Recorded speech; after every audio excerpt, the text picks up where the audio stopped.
Hello friends. Did you know that nearly 80% of those who watch my videos aren't subscribed? If you enjoy the content, I'd truly appreciate it if you hit that subscribe button. It helps a lot. Also, don't forget to leave a like and share your thoughts in the comments. Your interaction not only supports the channel's growth, but also helps these stories reach more people.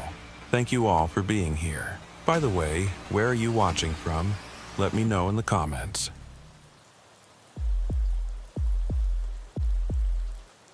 There was no file number in the folder, only a handwritten label in faint ink that read, Willamette Ridge, March 2019.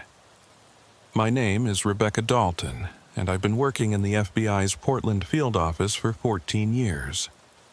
Many strange cases have crossed my desk, but when this file landed on it one gray Thursday morning, I knew immediately that something was different. The report inside was insufficient, as if someone had deliberately left out every detail that might lead to solving the case, almost as if it were intentionally vague. 3 missing persons, 4 days apart. The same area of the Oregon forest. All experienced hikers who knew the terrain as well as most people know their own backyard. The first disappearance was David Brennan, 42 years old. An outdoor guide from Portland with over 20 years of experience in the Cascade Range. He'd set out for a weekend solo hike on March 8th, a Friday. His cell phone signal was last picked up at 2:32 p.m. on the eastern slope of Willamette Ridge. When his girlfriend reported him missing Sunday evening, search and rescue teams mobilized immediately. They found his vehicle at the trailhead, nothing missing from inside, his wallet and keys still in the glove compartment. His GPS watch stopped recording at 6:18 a.m. on Saturday morning. The last coordinates pointed to a clearing deep in the forest, near an old ranger trail that hadn't been maintained in decades. The search teams found the clearing. They found his backpack, too, sitting upright against a Douglas fir like someone had carefully placed it there. Inside, water bottles, energy bars, a first aid kit, maps, everything you'd expect. Everything except David Brennan. What they did find, though, was something that made the local sheriff call us in.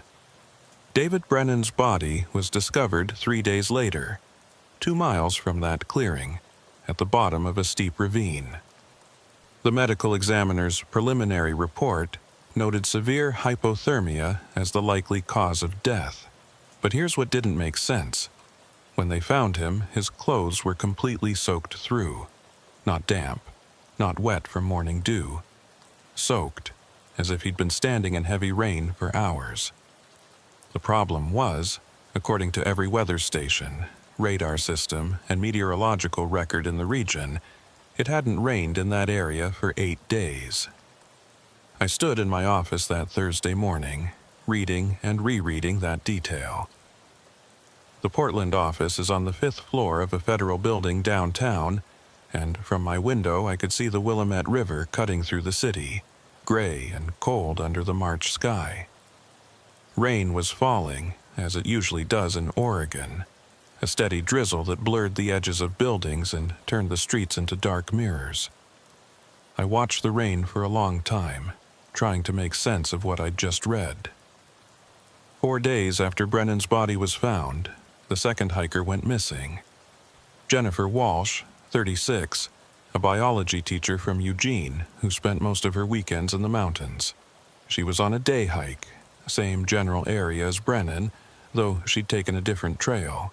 Her last Instagram post showed her smiling at a vista point, the forest stretching out behind her in shades of green and gray. The timestamp was 11:47 a.m., March 15th.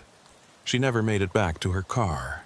The search for Walsh was faster this time because the teams were already familiar with the area. They found her on March 17th, less than 48 hours after she was reported missing. She was in a grove of old-growth cedar, about 1.5 miles from where Brennan's backpack had been discovered. Like Brennan, she was soaked. Her hair was plastered to her skull, her jacket heavy with water, her boots squishing with every step the first responders took toward her body. And like Brennan, she died of hypothermia, in an area where it still hadn't rained. The third disappearance was what finally brought me out to Willamette Ridge myself. Marcus Chen, 51, a software engineer from Seattle who'd been hiking the Pacific Northwest trails for over 30 years. Experienced, careful, always filed trip plans with the ranger station. He went missing on March 19th, just 2 days after Jennifer Walsh's body was found. By this point, the local authorities had started closing trails, putting up warnings, trying to figure out what the hell was happening in those woods. I drove out to the ridge on March 21st with my partner, Agent James Holden. Holden's been with the Bureau for 7 years, most of it in cybercrime, but he'd requested a transfer to field investigations 6 months ago. This was his first major case. He was quiet for most of the 2-hour drive, staring out the window at the endless trees that lined Highway 26. "What do you think we're looking at?" he asked, as we turned onto a logging road that would take us up to the search command post. "Serial killer? Someone luring hikers off the trail?" I'd been thinking about that since I first opened the file. A serial killer was the obvious answer, the one that made the most sense from an investigative standpoint. But serial killers don't control the weather. They don't make bodies appear soaking wet in the middle of a drought. "I don't know," I said, "but we're going to find out." The command post was set up in a gravel parking lot near the Wildwood Trailhead, about 6 miles from where Brennan and Walsh had been found. There were 3 search and rescue trucks, 2 sheriff's vehicles and a Forest Service ranger truck parked in a rough semicircle. A large tent had been erected in the center, and I could see people moving inside, shadows against the canvas. The air smelled like pine and wet earth, even though it wasn't raining. It hadn't been raining, that's what everyone kept saying, as if repetition would somehow make it make sense. I met the incident commander, a grizzled search and rescue coordinator named Frank Garrett, who looked like he'd spent his entire life in these mountains. He had that weathered face you see on people who work outdoors, deep lines around his eyes, skin tanned and tough. He shook my hand with a grip that was firm but not aggressive, and I could see the exhaustion in his eyes. "Agent Dalton," he said, glancing at Holden. "Agent Holden, thanks for coming out. We could use the help." "Fill me in on Marcus Chen," I said. "What do we know?" Garrett led us into the tent where a large topographical map had been spread across a folding table. Red pins marked the locations where Brennan and Walsh had been found. A blue pin showed where Chen's car was parked, and a series of yellow pins traced the search grid. "Chen checked in at the ranger station at 7:15 a.m. on the 19th, Garrett said, pointing to the map. Said he was planning to hike the Rimrock Trail, should be back by 5. When he didn't show up by 7, the ranger called it in. We started the search at first light on the 20th. Any sign of him? Nothing. We've had teams combing every inch of that trail and the surrounding area. Dogs, drones, infrared, it's like he vanished." I studied the map, noting the distances between the 3 incidents. They formed a rough triangle, with each point about 2 to 3 miles from the others. The terrain was dense forest, steep slopes, dozens of ravines and creek beds that could hide a body for years if you didn't know where to look. "What about the rain?" Holden asked. "The reports said the first 2 victims were soaked when you found them." Garrett's expression darkened. "Yeah, that's the part that doesn't make any damn sense. I've been running search and rescue in these mountains for 23 years. I know weather. I know how to read a sky, and I'm telling you, it did not rain here. Not a drop. But those bodies," he trailed off, shaking his head. "They were drenched, like they'd been standing in a downpour. Could they have fallen in a stream?" I asked. "Gotten wet that way?" "Brennan was nowhere near water when we found him. Walsh was close to a creek, but it was barely a trickle this time of year. And their clothes weren't just wet, they were saturated, heavy, like they'd been in rain for hours. I exchanged a glance with Holden. He looked as confused as I felt. "What do the families say?" I asked. "Did any of the victims mention anything unusual? Strange encounters? Weird feelings about the area?" "I can get you their statements," Garrett said. "But nothing jumped out.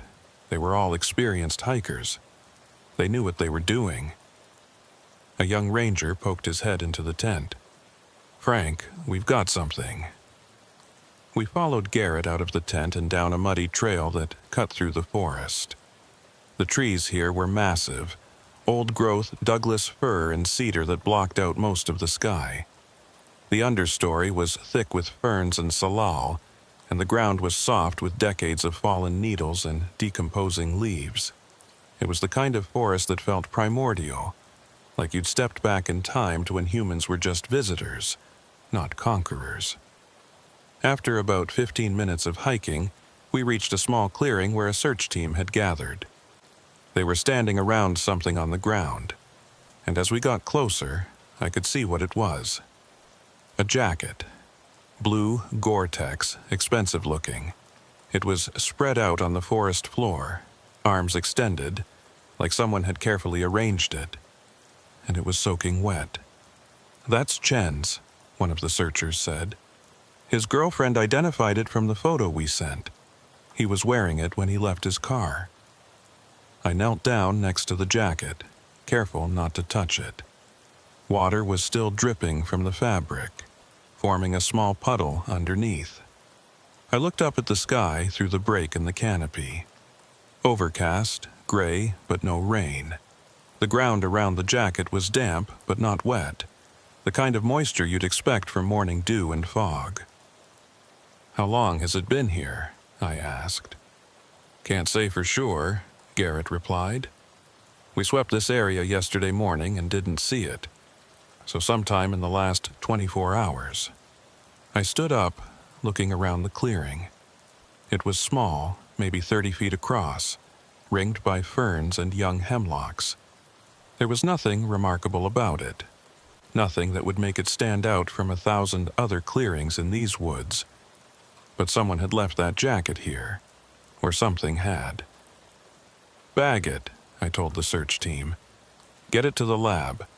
I want to know everything about that water. Where it came from, what's in it, how long it's been wet." As the team carefully placed the jacket in an evidence bag, I walked the perimeter of the clearing. Holden followed me, and I could tell he was thinking the same thing I was. This wasn't random. The jacket had been placed here, deliberately, like the backpack had been placed against that tree, like the bodies had been placed in spots where search teams would eventually find them. "Someone staging this," Holden said quietly. "This is too careful, too deliberate." "Maybe," I said. "But staging for what? What's the message?" We didn't have an answer. Not yet. That night, I stayed at a small motel in Brightwood, a tiny logging town about 20 minutes from the search area. The room was basic but clean, with wood-paneled walls and a window that looked out at the forest. I spent hours going through the case files, reading statements from the victims' families, studying the topographical maps, trying to find a pattern. Around midnight, I heard it. Rain. Not heavy, just a steady patter against the window, the kind of soft rain that Oregon is famous for. I got up and looked outside. The parking lot was wet, puddles forming under the yellow glow of the streetlights. Rain was falling, normal spring rain, the kind that happens every day here. I checked my phone. The weather app showed clear skies, no precipitation. I refreshed it, still clear. I opened 3 different weather apps, checked the radar, looked at the local news. Every single source said the same thing. No rain in the forecast, no rain currently falling, no rain recorded in the area, but I could see it. I could hear it.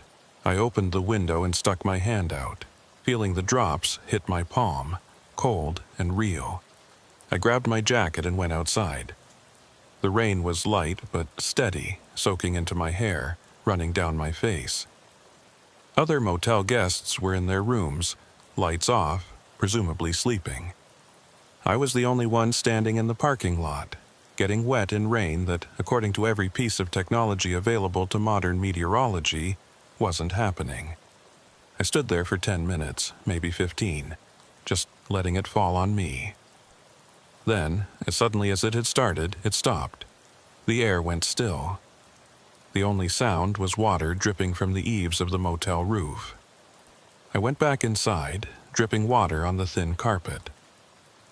I dried off with a towel and sat on the bed, staring at my phone. Every weather app still showed clear skies. No precipitation recorded, no rain. But my hair was wet. My jacket was soaked. The parking lot outside was covered in puddles that would be gone by morning. I didn't sleep that night. I kept thinking about David Brennan, Jennifer Walsh, the jacket in the clearing. I kept thinking about the rain that wasn't supposed to exist, falling on ground that official records would say stayed dry. By morning, the puddles were gone. The pavement was bone dry, as if the rain had never happened at all. And when I asked the motel clerk about the weather last night, she looked at me confused and said, "Rain? It didn't rain last night." But it had. I knew it had. That's when I realized we weren't dealing with something that followed normal rules. We weren't dealing with something that could be explained by meteorology or logic or any of the tools we use to make sense of the world. We were dealing with something else entirely. The forensic report on Marcus Chen's jacket came back 3 days later, and it raised more questions than it answered. The water that had soaked the fabric was ordinary rainwater, pH levels normal, mineral content consistent with precipitation in the Oregon Cascade region. There was nothing unusual about it chemically. No toxins, no foreign substances, no anomalies that would explain why it was there when it shouldn't have been. But there was one detail that caught my attention. The lab tech who analyzed it noted that the water contained trace amounts of pollen from Douglas fir trees, which was normal for the area. What wasn't normal was the concentration. According to the analysis, the pollen levels in that water were consistent with heavy spring rain, the kind that comes in May or June when the trees are actively releasing pollen into the air. It was March. The firs weren't pollinating yet. Wouldn't be for another 2 months. I called the lab and spoke to the tech directly. A woman named Dr. Sarah Brenner, who'd been doing forensic analysis for the Bureau for 12 years. "Are you sure about the pollen dating?" I asked. "Positive," she said. "I ran it twice to be certain. That water fell from the sky sometime in late May or early June, based on the pollen signature. But you found the jacket on March 21st.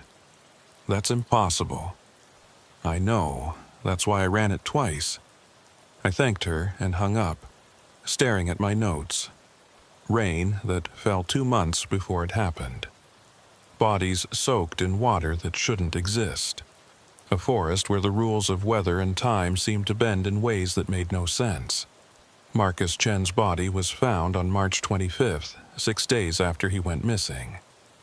A search dog picked up his scent near an old logging road about 3 miles from where his jacket had been discovered. The dog led the team down a steep slope, through dense underbrush, to a small depression surrounded by ancient cedar trees. Chen was there, curled on his side, arms wrapped around his chest. His eyes were open. His skin was pale and waxy. He'd been dead for at least 3 days, probably longer. And he was completely soaked. Water pooled beneath his body. His clothes were heavy with it, dripping even though he'd been dead for days. The medical examiner who responded to the scene, a methodical man named Dr. Raymond Pierce, stood next to the body for a long time, just looking at it. "This doesn't make sense," he finally said. "Join the club," I replied. Dr. Pierce conducted the autopsy the next day. I attended, along with Holden and the Clackamas County Sheriff, a no-nonsense woman named Diane Kowalski, who'd been working these mountains for 15 years. The autopsy suite was in a basement in Oregon City, fluorescent lights buzzing, the smell of disinfectant sharp in the cold air. Chen's body was in worse condition than Brennan's or Walsh's had been, more decomposition, but the cause of death was the same: severe hypothermia. His core temperature when found had been ambient with the surrounding air, but based on the tissue samples and lividity patterns, Dr. Pierce estimated he'd died within 12 hours of going missing.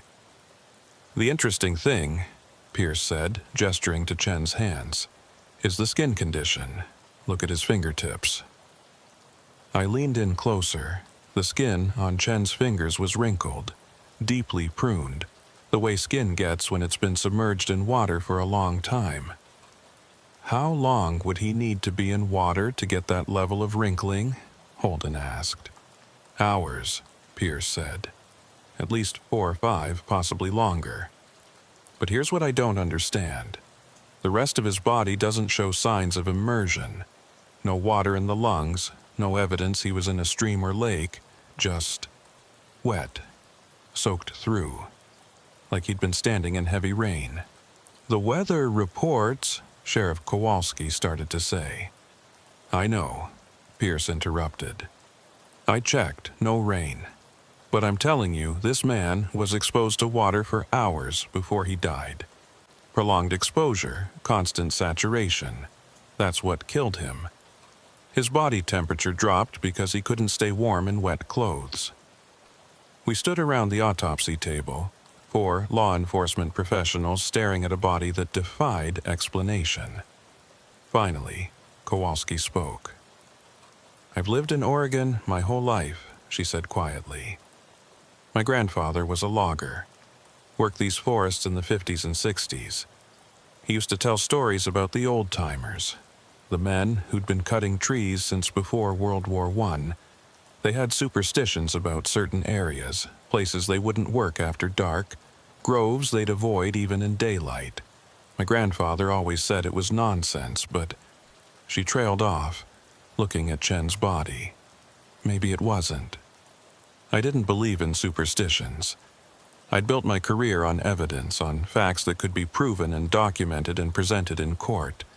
But standing in that autopsy suite, looking at a man who'd died from rain that never fell, I felt the foundations of my certainty beginning to crack.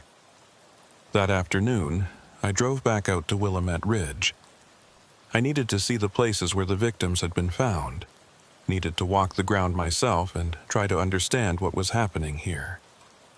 Holden came with me, and we started at the clearing where David Brennan's backpack had been discovered.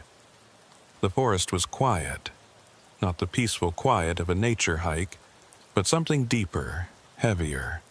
There were no bird calls, no rustling in the underbrush, no sound except our footsteps on the soft ground and our own breathing.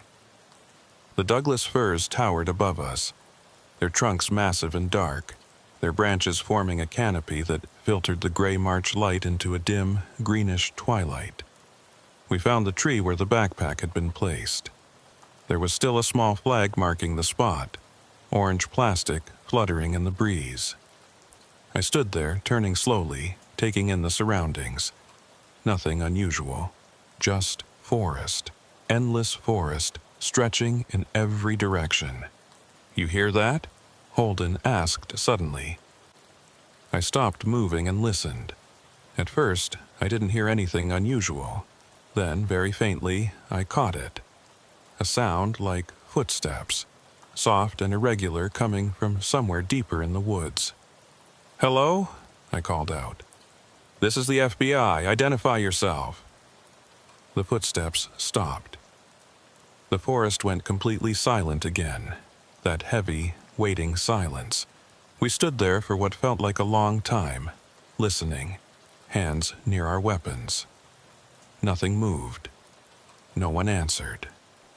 "Probably an animal," Holden said, but he didn't sound convinced. We hiked to the other 2 sites, the grove where Jennifer Walsh had been found, and the depression where Marcus Chen's body had lain.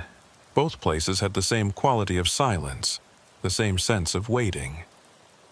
At the Chen site, I noticed something I hadn't seen in the photographs. The cedar trees that ringed the depression had unusual bark patterns, deep gouges, and marks that looked almost deliberate, almost like writing. "Are those bear marks?" I asked Holden. He came closer, examining the trees.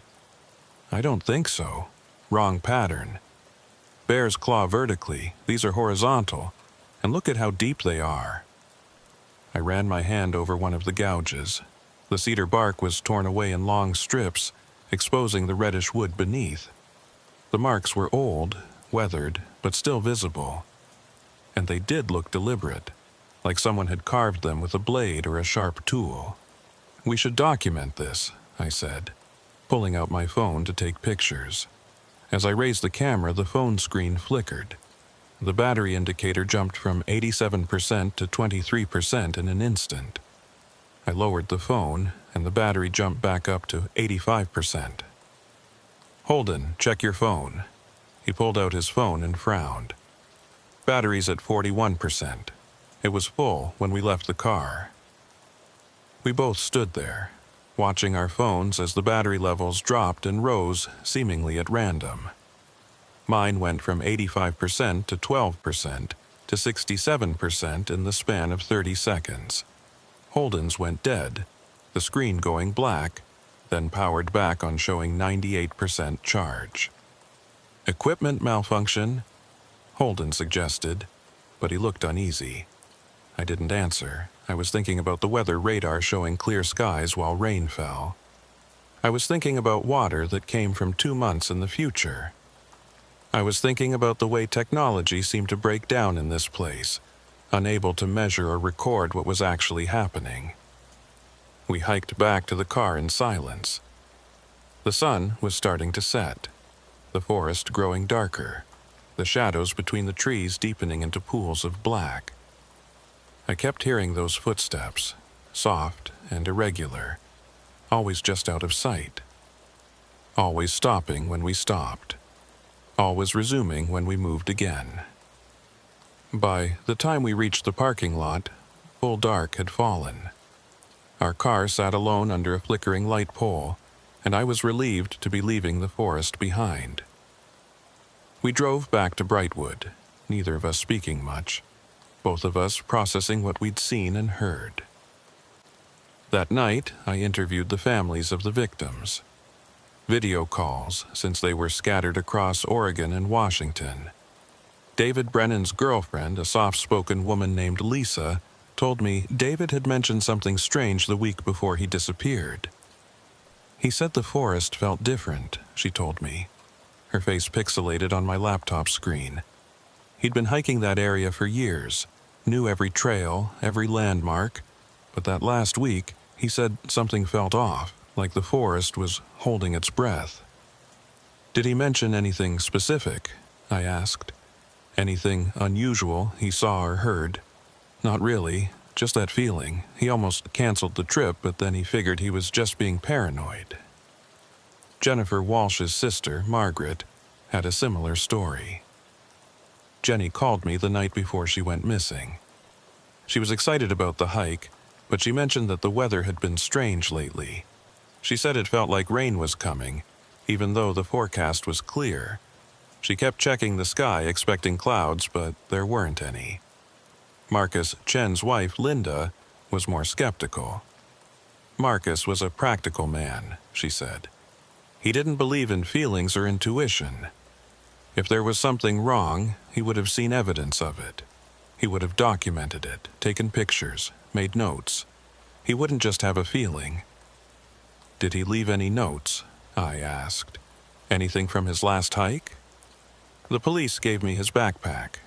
There was a small notebook inside where he tracked his hikes. The last entry was from March 19th, the morning he disappeared. Just standard stuff, weather conditions, trail markers, birds he'd seen, nothing unusual. "Can you read me that entry?" I heard papers rustling. Then Linda's voice, steady but sad. March 19th, 7:30 a.m. Clear skies. Temperature approximately 48 degrees. Starting Rimrock Trail, visibility good. Humidity feels high, unusual for forecast. Will monitor conditions. Humidity feels high. Like Jennifer Walsh's feeling that rain was coming. Like David Brennan's sense that something was different. After the calls, I sat in my motel room and compiled my notes. 3 experienced hikers, all killed by hypothermia after prolonged exposure to rain. Rain that fell in an area where no precipitation was recorded. Rain that, according to pollen analysis, came from 2 months in the future. All 3 victims had reported feeling like rain was coming, even though the sky was clear. And there was something else. Something that nagged at me. I pulled out the topographical map and marked the 3 locations where bodies had been found. Then I marked where the backpack and jacket had been discovered. The 5 points formed a rough pattern. Not quite a circle, but close, and in the center of that pattern was an area that no search team had thoroughly explored yet. A dense section of old-growth forest marked on the map as Deadfall Creek. I made a decision. Tomorrow, we were going to Deadfall Creek. But that night, lying in bed and trying to sleep, I heard the rain again. Soft at first, then heavier, drumming against the window, running in rivulets down the glass.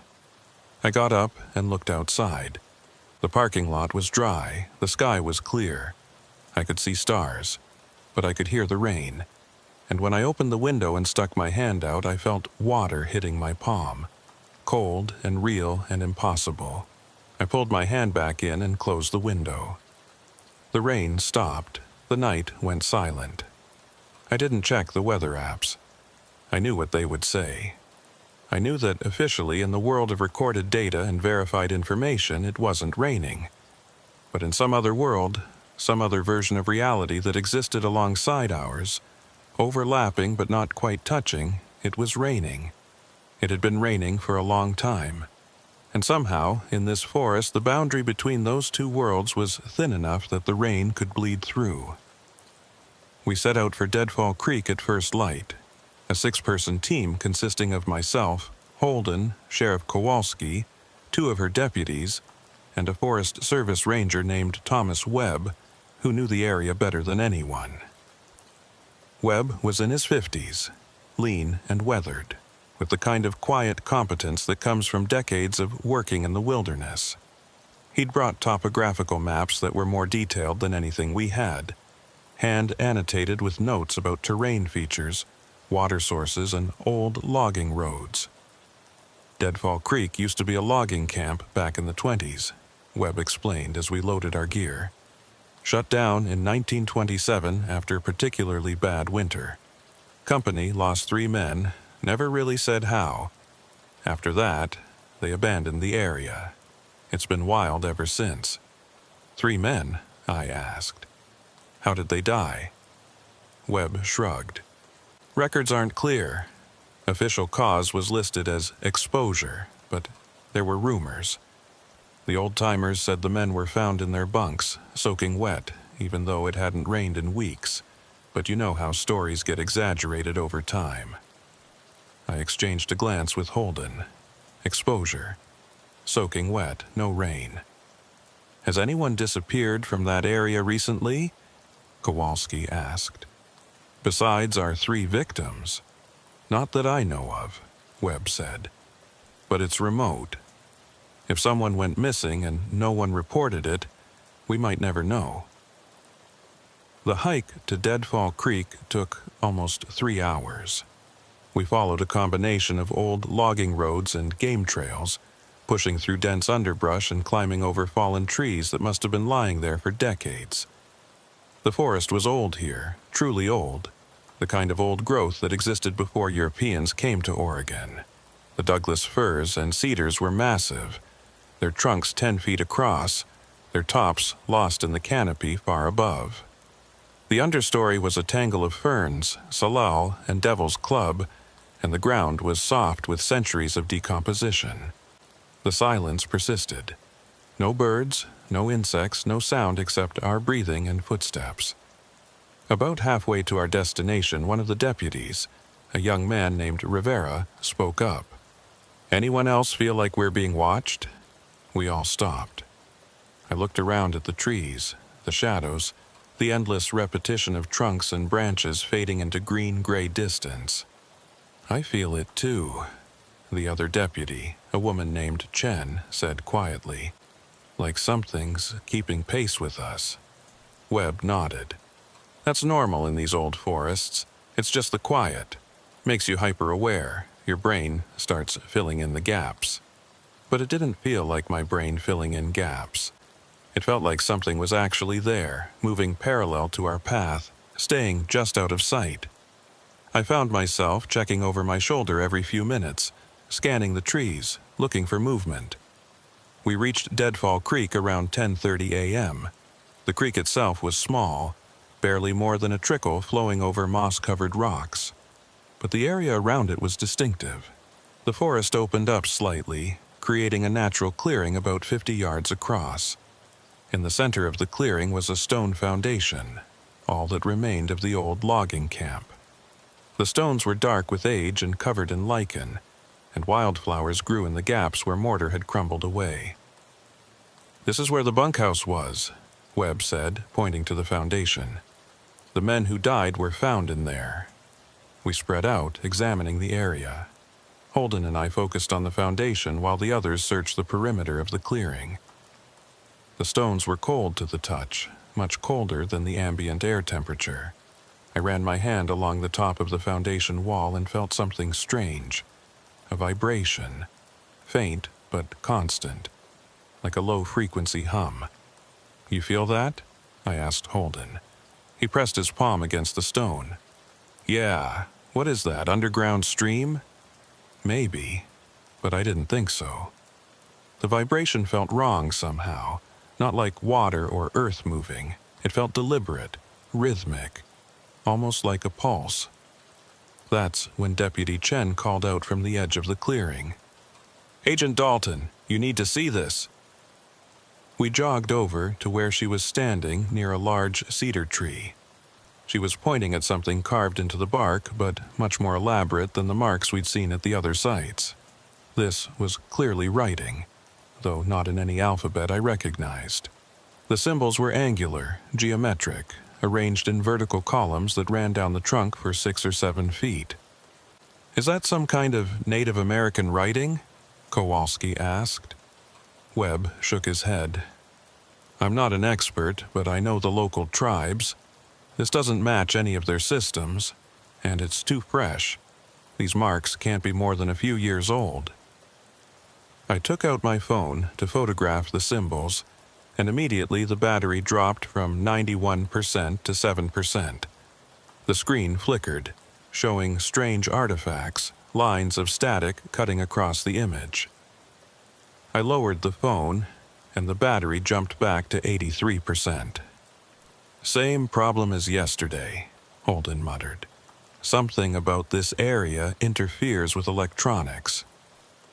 We documented the symbols the old-fashioned way, with pencil and paper, one of the deputies sketching them into a notebook. While they worked, I walked the perimeter of the clearing trying to understand the layout. The foundation was roughly in the center. The creek ran along the western edge. The trees formed a nearly perfect circle around the clearing, all of them ancient cedars, all with those strange marks carved into their bark. And then I found the recorder. It was lying on the ground near the base of one of the cedars, half buried in fallen needles and moss. A small, digital voice recorder, the kind that reporters use for interviews. The casing was scratched and dirty, but when I picked it up and pressed the power button, it turned on. The screen showed one audio file, dated March 19, 2019, the day Marcus Chen had disappeared. "Holden," I called. He came over, and we stood there looking at the recorder. The battery indicator showed 15%, which was strange because these devices usually died much faster when exposed to the elements. "Should we play it here?" Holden asked. I thought about it. Part of me wanted to hear what was on that recording immediately. But part of me, the part that had been listening to phantom rain and feeling watched in the forest, thought we should wait until we were somewhere safer. We'll take it back, I decided. Bag it as evidence. We can listen to it at the office. While the recorder was being placed in an evidence bag, I noticed something else. Near where I'd found it, there was a pattern in the fallen needles on the ground. Not quite a path, but a disturbance, like something had been dragged through. I followed the disturbance with my eyes, tracing it from the cedar tree toward the foundation, then stopping abruptly about 10 feet from the stones. "Everyone stay back from the foundation," I said sharply. The team froze. Kowalski looked at me. "What is it?" "I'm not sure, but something was dragged from that tree toward the foundation, and I don't want anyone stepping on potential evidence." We carefully examined the area. The disturbance in the needles was subtle, but once you saw it, it was clear. Something had been pulled or had crawled from the tree to the foundation, then vanished. There were no footprints, no clear drag marks, just that subtle disturbance in the ground cover. And then, as we were examining the pattern, it started to rain, not everywhere, just in the clearing. Rain began falling from a clear sky, heavy drops that hit the stone foundation and the ground around it, creating a soft, pattering sound. The rest of the forest stayed dry. I could see the boundary, a sharp line where rain fell on one side and didn't fall on the other. "What the hell?" Rivera whispered. We stood there watching rain fall from a cloudless sky, watching it soak into the ground around the foundation, watching it run over the old stones.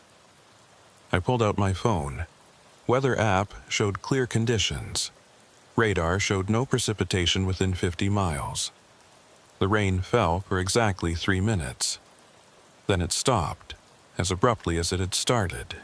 The ground was wet, the foundation stones were slick with water, but the trees around the perimeter of the clearing were bone dry.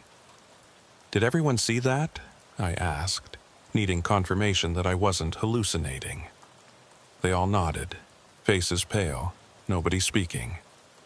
"We need to get out of here," Webb said quietly. "Now." Nobody argued. We packed up our evidence and started hiking back the way we'd come. But as we were leaving the clearing, I heard something that made me stop. A voice, faint and distant, calling from somewhere in the forest. "Help?" Just that one word, barely audible, gender indeterminate. Everyone heard it.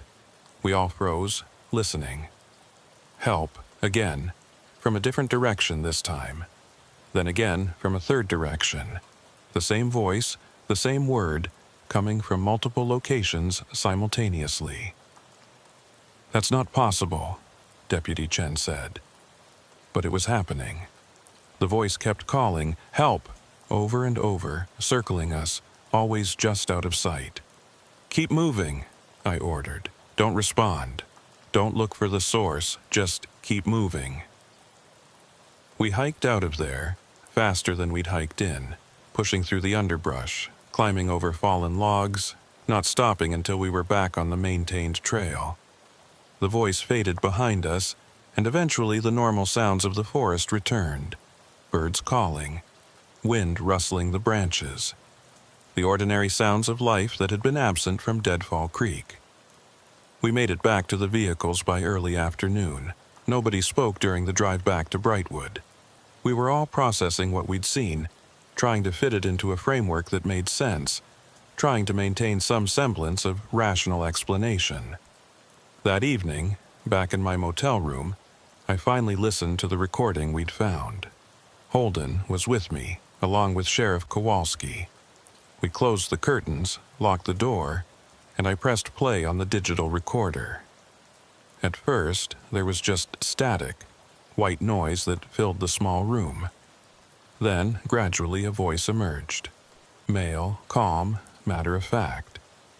"This is Marcus Chen. It's March 19th, approximately 3:30 p.m. I'm near Deadfall Creek and something strange is happening." A pause, In the background, I could hear wind in the trees, normal forest sounds. It's starting to rain, but the sky is clear. I can see blue sky through the canopy, no clouds, but rain is falling, heavy rain. I'm getting soaked. Another pause. The sound of rain grew louder in the recording, a heavy downpour. I'm going to try to find shelter. The rain is cold. I can't see more than a few feet in front of me now. It's like a curtain of water. Silence for several seconds. Then, Chen's voice again, but different now. Scared. I can hear someone calling for help, but when I look, there's no one there, just rain, just endless rain. More silence. The rain sound continued, constant, heavy. I don't understand. The rain should have stopped by now. It's been falling for over an hour. My clothes are completely soaked. I'm getting cold. I need to get to the car. A long pause. When Chen spoke again, his voice was slurred, sluggish. Can't remember which direction. Everything looks the same, just trees and rain. Trees and rain. Someone's still calling. I can't find them. I keep walking toward the voice, but it moves. It's always somewhere else. Another pause, even longer this time. The rain continued, relentless. So cold. Have to keep moving. Can't stop. If I stop, I'll... The sentence trailed off. Then, for the last 30 seconds of the recording, there was just rain. No voice, no movement. Just the endless sound of water falling from a clear sky. The recording ended. We sat in silence for a long moment. He walked in circles, Kowalski finally said. Kept hearing that voice calling for help, kept trying to find it until the hypothermia killed him. But why? Holden asked. What's causing this? What's making it rain? What's making that voice? I rewound the recording and played the last 30 seconds again. Just rain, constant and unchanging. But as I listened more carefully, I realized there was something else buried in the sound. A rhythm, faint but present. Like footsteps. Like something walking through the rain, circling, always circling. There's something else on the recording, I said. Listen. I played it again, turning the volume up. The footsteps were clearer now. Soft but distinct, a deliberate pace, and beneath that, even fainter, something that might have been breathing, or might have been the wind, or might have been something else entirely. We need to send this to the audio lab, I said. Have them clean it up, isolate the different sound layers. There's something here we're not hearing clearly. That night, alone in my motel room, I couldn't sleep. I kept thinking about Marcus Chen walking through phantom rain, hearing phantom voices, dying of exposure in a place where officially it was a clear, dry day. I kept thinking about the symbols carved into the trees, the stone foundation, the rain falling in that clearing from a cloudless sky. Around 2 a.m. I heard it again. Rain outside my window. I didn't bother checking the weather apps. I didn't open the curtain.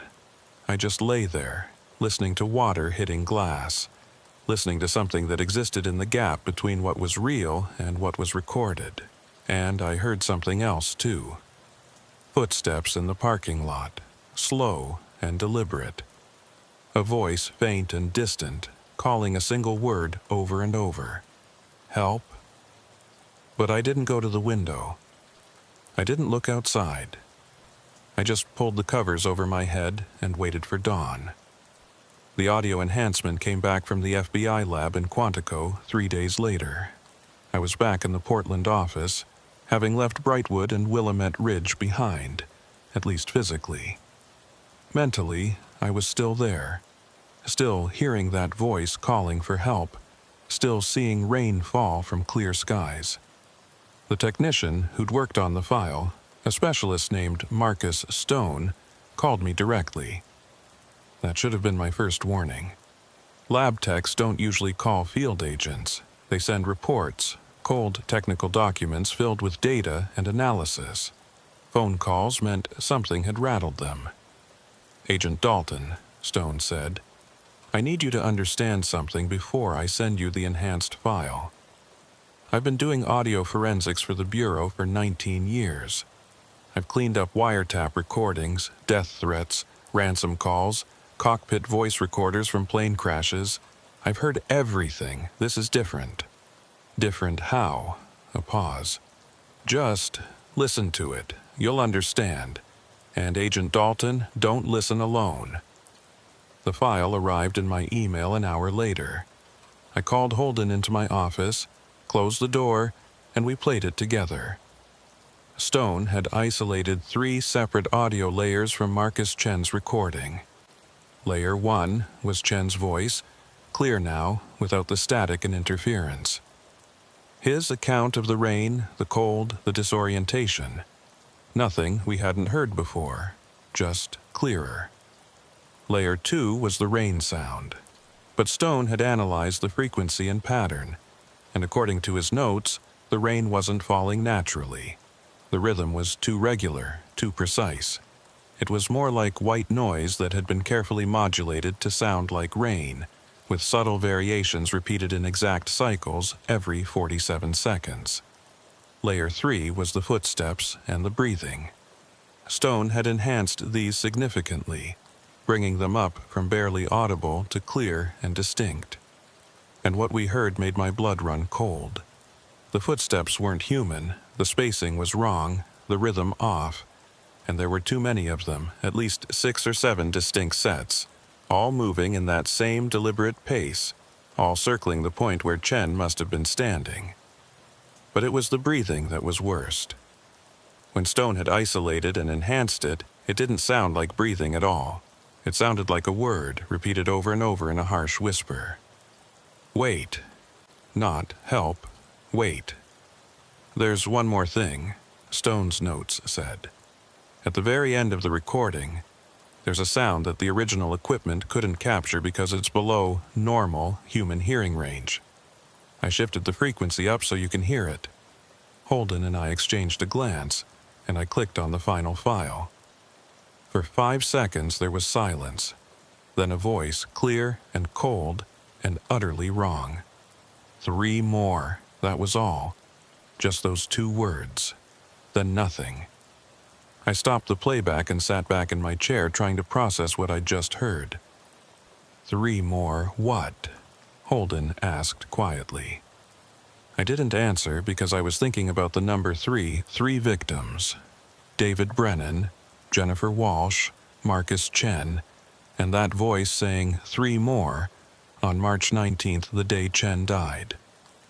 "We need to look at unsolved cases," I said. "Disappearances in that area going back as far as records exist.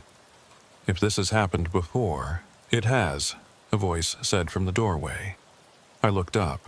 Frank Garrett, the search and rescue coordinator, was standing there. He looked like he hadn't slept in days. "How did you?" I started to ask. "Sheriff Kowalski called me. Told me about the recording. I need to tell you something I should have told you from the beginning." He came into the office and closed the door behind him. When he spoke, his voice was quiet, almost ashamed. "This isn't the first time. Back in 1983, 3 hikers went missing in the Willamette Ridge area, all found dead of hypothermia, all soaked with water even though it hadn't rained. Before that, 1957, same thing. 3 more, and in the Forest Service archives, there are reports going back to the 20s. Always 3. Always the same way." "Why didn't you say something?" I demanded. "Because no one believes it.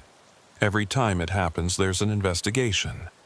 They find natural explanations, blame it on freak weather patterns, local microclimates, anything to make it make sense.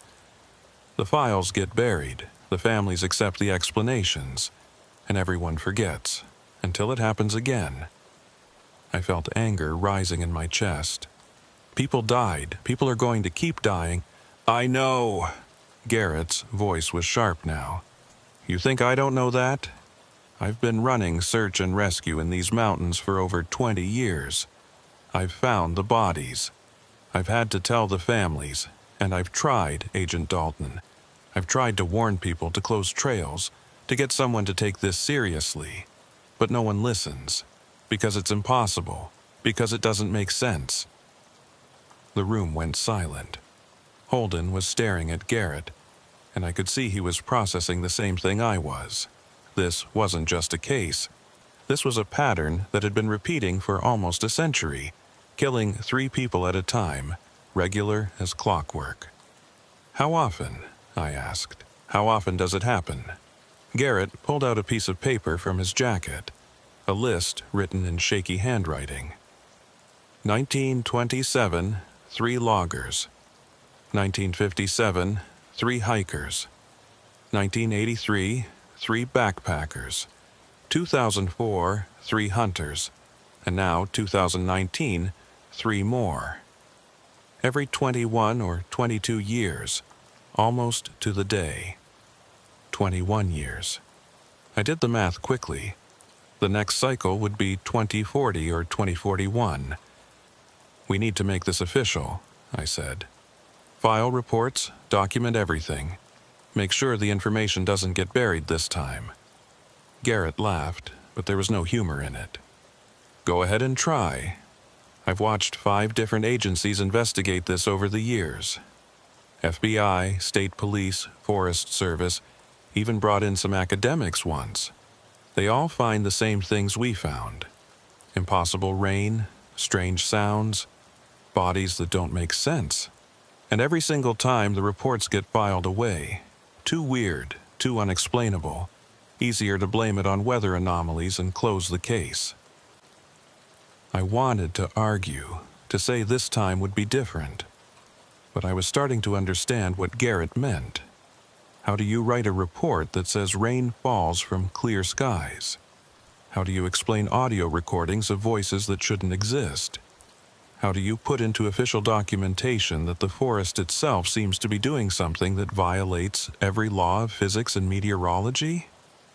"What about the symbols?" Holden asked. "The marks on the trees at Deadfall Creek. Someone carved those. That's physical evidence."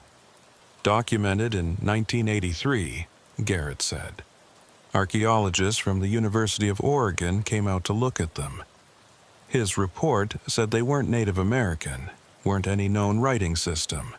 His theory was they were some kind of logging camp graffiti made by bored workers in the 20s. He dated them to around 1925 or 1926. "But you said the marks looked fresh," I pointed out. "They do. They always do. That's part of it. The symbols get documented. Then the next time someone goes to Deadfall Creek, they're still there, still looking fresh. Like they were carved yesterday." We sat in silence, the weight of what Garrett was telling us settling over the room like a heavy blanket. Somewhere in the building, phones were ringing, agents were working cases. The normal machinery of law enforcement was grinding forward. But in this office, we were talking about something that existed outside that machinery, something that couldn't be investigated or documented or solved. "What do you think it is?" Holden finally asked. "What's doing this?" Garrett shook his head. "I don't know. My grandfather, the one who was a logger, he had a theory. He said the old-timers believed there were places in the forest that belonged to something else. Not spirits exactly, not ghosts, just something old, something that was here before us and will be here after we're gone. They said those places had rules, and if you broke the rules, the place would take you." "What rules?" I asked. "That's the thing. Nobody knows. The people who break the rules don't come back to tell us what they did wrong."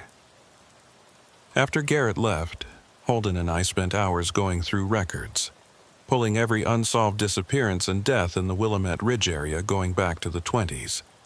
The pattern was there, clear, once you knew to look for it. 3 deaths, spaced roughly 21 years apart, always in March, always near Deadfall Creek. always with the same impossible circumstances. But there was something else I noticed. Between the major incidents, there were others. Single disappearances, bodies never found, scattered throughout the decades. And when I plotted them on a map, they formed a rough circle, with Deadfall Creek at the center, like ripples spreading out from a stone dropped in still water. "It's expanding," I said, showing Holden the map. "Whatever's happening at Deadfall Creek, it's not confined there. It's spreading, slowly, but spreading." "What do we do?" Holden asked. I didn't have an answer. What could we do? Close the entire forest? Based on what evidence? Rain that nobody officially recorded? Audio analysis that showed impossible sounds? Symbols carved in trees that never age? That night, I wrote my report. I documented everything we'd found. The bodies, the weather anomalies, the audio recording, the symbols, the pattern of deaths going back almost a century. I wrote it all in precise, professional language, knowing, even as I typed, that it would be filed away, forgotten, dismissed as the overactive imagination of an agent who'd spent too much time in the woods. I submitted the report the next morning. 3 days later, I was called into my supervisor's office. Assistant Director Catherine Marks, a woman I'd worked with for 8 years, a woman I respected and trusted. "Agent Dalton," she said, gesturing for me to sit. "I've read your report on the Willamette Ridge cases. And officially, the cases are closed. David Brennan, Jennifer Walsh, and Marcus Chen died of exposure due to unexpected weather conditions. The meteorological data shows clear skies, but there are known phenomena called local microclimates that can produce precipitation in very small areas without appearing on radar. It's rare, but it happens. That's our official explanation. You don't believe that." She looked at me for a long moment. "It doesn't matter what I believe. What matters is what we can prove, what we can document, what will hold up in court or in public disclosure. Your report is thorough, Agent Dalton. It's good work, but it's not something we can act on officially." "People will die," I said. "In 21 years, 3 more people will die in that forest. Maybe, or maybe knowing the pattern, we can prevent it. We can increase patrols, monitor the area more closely, put up warnings. But we can't do that based on a report about impossible rain and voices in the forest. We need facts. We need evidence that makes sense." She paused, then pushed a folder across the desk toward me. "This is the official file on the Willamette Ridge cases. David Brennan, Jennifer Walsh, Marcus Chen. Accidental deaths due to exposure. Case closed. As far as the Bureau is concerned, that's the end of it." I took the folder and opened it. My report was there, but heavily redacted. Every mention of the rain anomalies, the audio recording, the symbols, the historical pattern, all of it blacked out. What remained was a bare-bones account of 3 hikers who got lost and died of hypothermia. Standard. Explainable. Closed. "However," Marks continued, "there is an unofficial file. A file that contains the complete investigation, all the evidence, all the details you documented. That file is in the archives, classified, available only to agents with specific clearance. If someone needs it in the future, say 21 years from now, they'll be able to find it." "That's it?" I asked. "We just wait for more people to die?" "No, we learn, we document. We build a record so that next time, maybe we'll understand a little more. Maybe we'll be able to stop it. But we can't do that by chasing ghosts, Agent Dalton. We have to work within the system, even when the system isn't adequate." I left her office with the official file in my hands, feeling the weight of what hadn't been said. The system would bury this like it had been buried 5 times before. The families would accept the official explanation because the truth was too strange to believe. And in 21 years, 3 more people would walk into Willamette Forest and never walk out. That was 6 years ago. I've moved on to other cases, other investigations. I don't work in Portland anymore. I've been transferred twice, most recently to Quantico, where I teach courses on criminal investigation and evidence collection. I never went back to Willamette Ridge, but I still have the unofficial file. I keep it in a locked drawer in my home office, along with the audio recording and the photographs of the symbols. And every March, I check the news from Oregon, holding my breath, waiting to see if the pattern has changed, if it's happening again ahead of schedule. 2 weeks ago, I got a call from James Holden. He's still in the Portland office, still working field investigations. He told me that in the past 6 months there have been 2 unexplained deaths in the Willamette National Forest.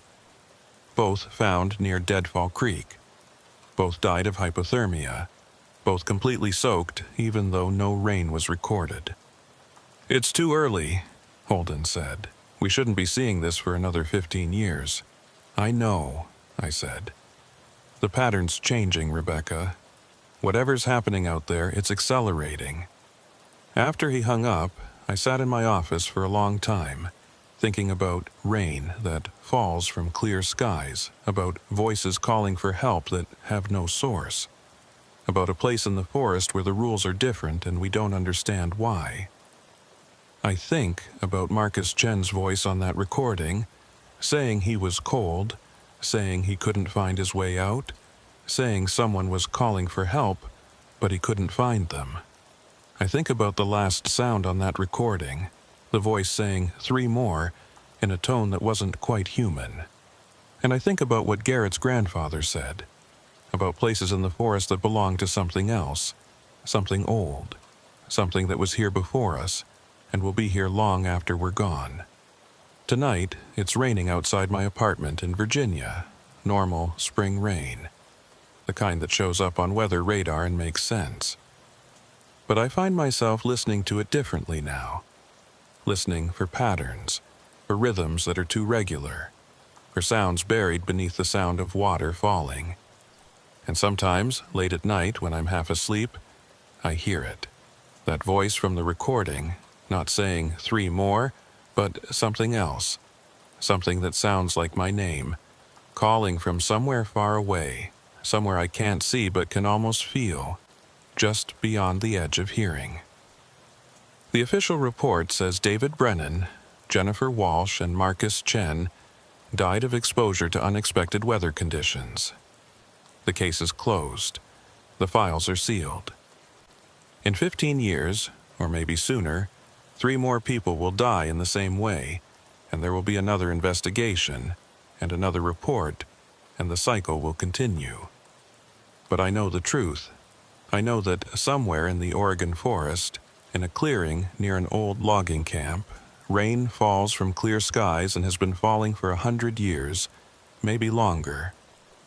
I know that voices call for help from something that is always listening but never helps. I know that the boundary between what we understand and what exists beyond our understanding is thin in that place, thin enough that sometimes things leak through.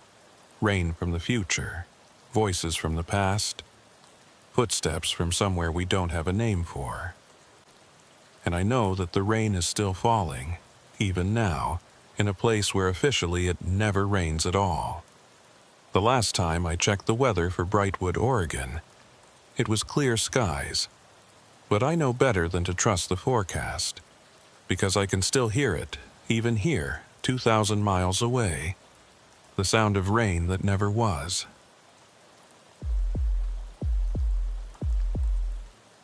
The box arrived at the FBI Portland field office on a Tuesday morning in October 2018, delivered by a Forest Service clerk who looked relieved to be rid of it. I wasn't supposed to be the one to receive it. I'm Thomas Archer, a cold case investigator who'd been with the Bureau for 16 years, and I was actually on my way out the door when the clerk caught me in the hallway. "Agent Archer?" she said, holding out a banker's box that had seen better days. "They said you handle old evidence." This was in our storage facility. We're doing inventory and nobody knows what to do with it. The box was sealed with evidence tape that had yellowed with age. The label on top read, Ranger Station 7, Empty Hood Sector, 1988. Someone had written, audio evidence underneath in faded marker. I almost told her to take it to the evidence room to file it properly, to follow protocol. But something made me take the box instead. What's in it? I asked. She shrugged. No idea. The inventory sheet just says tape recording, witness statement. But there's no case number, no file reference. It's like it was never officially logged. We found it in a back corner, behind some old equipment. Been there since at least the 90s, maybe longer. I carried the box back to my office and set it on my desk. The tape was brittle and cracked in places, but it still held. I pulled it off carefully and opened the lid. Inside was a single cassette tape in a clear plastic case, the kind people used before everything went digital. The label on the cassette read, Ranger M. Sullivan, Sept. 12, 1987, testimony, in neat handwriting. Underneath the tape was a thin manila folder containing 3 pages of typed notes, water-stained and barely legible. I picked up the folder first. The pages were transcription notes, someone's attempt to document what was on the tape. But large sections had been crossed out, words circled, question marks scrawled in the margins. Whoever had listened to this tape had been confused, maybe disturbed. The handwriting in the margins got progressively more erratic as the pages went on. The first page started clearly enough. Interview with Forest Ranger Michael Sullivan, conducted by Agent Harrison Wade, September 12, 1987. Sullivan, responding to questions regarding the disappearance of 4 hikers in the Bull Run watershed area, August 28 to 30, 1987. Sullivan was last person to see victims alive. Then, about halfway down the page, the notes became fragmented. Subject claims he heard, illegible. Says the sounds changed at night, doesn't make sense. Check original tape. The second page was worse. Tape quality deteriorating. Multiple listens produce different, Sullivan's voice or something else. Timestamp inconsistencies. Recommend technical analysis. The third page had only 3 lines of text, written in shaky capitals. Do not listen after dark. Sounds different each time. File for review. Urgent. But there was no review date, no follow-up notation. Just those 3 lines and then blank space. At the bottom of the page, someone had written in small, precise letters, Wade deceased, 10/3/87. I sat back in my chair, holding the folder, feeling the weight of something wrong settling over me. Agent Harrison Wade. I didn't know the name, but I could look it up. A case from 1987, 4 missing hikers. A ranger's testimony that apparently disturbed the investigating agent so much he'd written warnings in the margins. And then the agent had died 3 weeks later. I should have logged the evidence properly, should have filed it, assigned it to the appropriate department, let it go through channels. But I'd been working cold cases long enough to recognize when something had been deliberately forgotten. This box had been hidden for 31 years. The tape had never been properly filed. The investigating agent had died shortly after listening to it. This wasn't bureaucratic oversight. This was burial. I pulled out the cassette and looked at it. The tape was brown with age, wound tight around the spools. There was a small crack in the plastic casing, but it looked playable. I had an old cassette player in my bottom desk drawer, a relic I'd kept from my early days with the Bureau when we still occasionally encountered analog evidence. I plugged it in, inserted the tape, and hesitated with my finger over the play button. The notes said not to listen after dark. It was 10:47 a.m., bright October morning. sunlight streaming through my office window. Safe enough. I pressed play. For the first few seconds there was just tape hiss, the familiar white noise of old analog recordings. Then a voice, male, professional, slightly tinny through the old speakers. "This is Special Agent Harrison Wade, FBI Portland Field Office. Date is September 12, 1987. Time is 2:15 p.m. I'm conducting an interview with Forest Ranger Michael Sullivan regarding case number," a pause, shuffling papers, "regarding the disappearances at Bull Run Watershed. Ranger Sullivan, please state your name and position for the record." Another voice, younger, nervous. "Michael Sullivan. I'm a forest ranger, been working the Mant Hood sector for 3 years. Station 7, up near Bull Run." "Thank you. Ranger Sullivan, you filed a report on August 30th stating that you had contact with 4 hikers." More paper sounds. "David and Linda Brennan, ages 34 and 32, and Scott and Jennifer Morrison, ages 29 and 27, is that correct?" "Yes, sir." "Can you describe that contact?" A pause. When Sullivan spoke again, his voice was quieter. "They came through the checkpoint at Station 7 on August 28th, around 4 p.m. It's standard procedure. We log hikers going into the watershed area, make sure they have proper permits, give them safety information." "And did they have proper permits?" "Yes, everything was in order. They said they were planning a 3-day backpacking trip, would be camping near Fraser Creek the first night, then hiking north toward Lost Lake. Expected to exit at the Highway 26 trailhead on August 31st. You saw them again after that initial contact?" Another pause, longer this time. "Yes. They came back to the station on the 29th, late afternoon, around 5:30 or 6 p.m. "Why did they come back?" "They said," Sullivan's voice dropped even lower, "they said something was wrong with the forest." I leaned closer to the cassette player.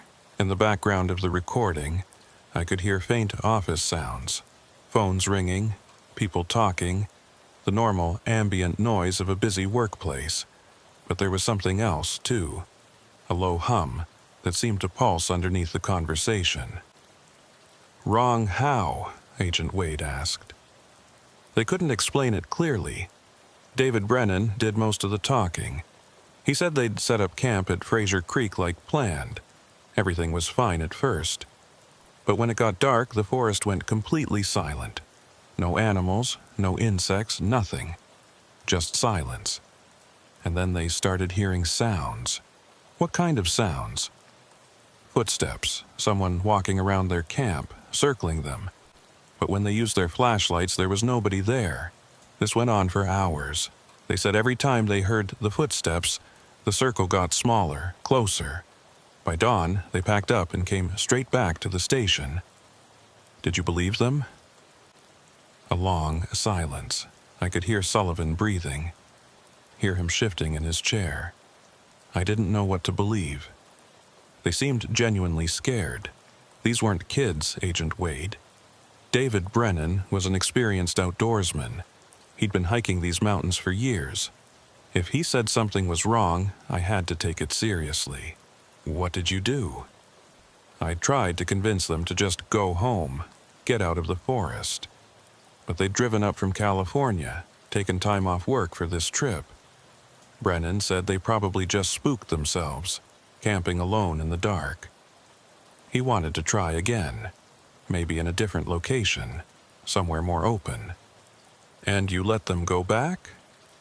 Sullivan's voice cracked slightly. I gave them a map, showed them some alternative camping spots further west, away from the deep forest. Told them to check in with me in the morning, and if I didn't hear from them by noon on the 31st, I'd send search and rescue. That was the last time I saw them. The recording continued, Wade asking standard questions about the search efforts, the timeline, physical descriptions of the hikers. But I was stuck on what Sullivan had said about the sounds. Footsteps circling, getting closer. I'd read hundreds of missing persons reports over my career. People got lost, they panicked, they made bad decisions. But experienced hikers didn't usually abandon a campsite because of sounds in the dark. The tape ran for another 10 minutes, Wade wrapping up the formal interview, Sullivan providing contact information for follow-up. Then Wade's voice. "Thank you, Ranger Sullivan. That concludes our interview at 2:47 p.m. I'm terminating the recording should have ended there, but it didn't.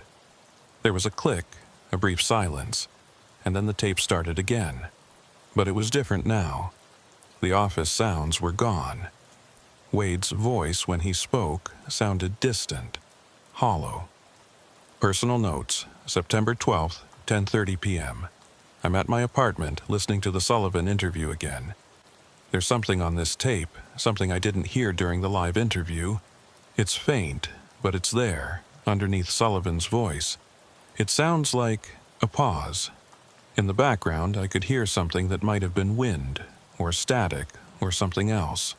A rhythmic sound, barely audible. It sounds like footsteps," Wade continued, "but that's not possible. We were in a closed interview room, just me and Sullivan, nobody else." Another pause. The background sound grew slightly louder. It did sound like footsteps, slow and deliberate. "I'm going to try enhancing the audio. See if I can isolate." Wade's voice cut off abruptly. There was a crash, like the microphone had been dropped. Then nothing but that sound, those impossible footsteps, growing louder and louder until they overwhelmed everything else. The tape ended with a sharp click. I sat in my office, staring at the cassette player, my heart beating faster than it should have been. The sunlight through my window suddenly felt inadequate, the shadows in the corners of my room too deep. I rewound the tape and listened to the ending again. The footsteps were there, undeniable, getting louder as if whatever was making them was approaching the microphone, approaching Wade. I pulled up the FBI personnel database and searched for Harrison Wade. His file photo showed a man in his early 40s, serious expression, 20 years of service. The notation at the bottom of his file was brief. Deceased 10/3/87. Cause, cardiac arrest. Off-duty death, no investigation required. 21 days after he recorded those personal notes. 21 days after he heard footsteps on a tape that shouldn't have contained any. I picked up the phone and called the Forest Service office. It took 3 transfers before I got someone who'd been working there long enough to remember 1987. "Station 7, the woman said. "That's been closed since the early 90s. Budget cuts. The building's still there, but we don't staff it anymore." "What about Ranger Michael Sullivan? Is he still with the Forest Service?" A pause. "Sullivan retired in 1989. Took early retirement, actually. Medical reasons." "Medical reasons?" "I wasn't here then, but I've seen the file. He had some kind of breakdown. Wouldn't work at night shifts anymore, said he couldn't sleep, kept hearing things. They pensioned him out. I think he moved to eastern Oregon, somewhere far from the forests." I thanked her and hung up. Michael Sullivan, terrified into early retirement. Harrison Wade, dead at 43 from a heart attack. 4 hikers who walked into the woods and never came out. And a tape that contained sounds that shouldn't exist. I should have stopped there. Should have logged the evidence, written a brief memo, let it disappear back into storage where it had been hiding for 3 decades. But I'd spent 16 years chasing ghosts through cold case files, looking for answers in cases that everyone else had given up on. This tape was another ghost, another unsolved mystery that had been deliberately forgotten. I wasn't going to let it stay forgotten. That evening, I stayed late at the office. The building emptied out slowly, agents heading home to their families, support staff logging off their computers, cleaning crews making their rounds. By 8 p.m., the 5th floor, where my office was located, was dark except for my desk lamp and the glow of my computer screen. I'd spent the afternoon researching the Bull Run watershed disappearances. The official file was thin. 4 hikers reported missing August 31st. Search conducted September 7th. No bodies found, no evidence recovered. Case closed as presumed accidental death due to exposure or fall. There was no mention of Ranger Sullivan's statement about the hikers returning scared. No mention of footsteps or circling sounds. The investigation had been cursory at best, and the file was marked closed less than 2 weeks after the hikers disappeared. But I found something else in my research. The Bull Run watershed had a history, not just of disappearances, though there were plenty of those over the decades, but of strangeness. Reports going back to the 1950s of hikers hearing things in the forest, seeing things that didn't make sense. Most of it had been dismissed as urban legend, campfire stories, the kind of folklore that grows up around any sufficiently remote wilderness area. But there was a pattern. The reports always described the same thing: complete silence falling over the forest, followed by sounds of something moving, something circling. And people who reported these experiences always left the area quickly, and many of them never went back into the deep woods again. I was reading through a 1973 incident report when I heard it. Footsteps, slow, deliberate, coming from the hallway outside my office. I looked at the clock. 9:47 p.m. The cleaning crew had finished their rounds an hour ago. I was supposed to be alone on this floor. The footsteps stopped outside my door. I stood up, my hand instinctively moving to the service weapon on my hip. "This is FBI Agent Archer. Identify yourself." No answer. The footsteps resumed, moving past my door, continuing down the hallway toward the stairwell. I opened my door and looked out. The hallway was empty, fluorescent lights humming, gray carpet stretching away in both directions. Nobody there. But I could still hear the footsteps, fainter now, descending the stairs.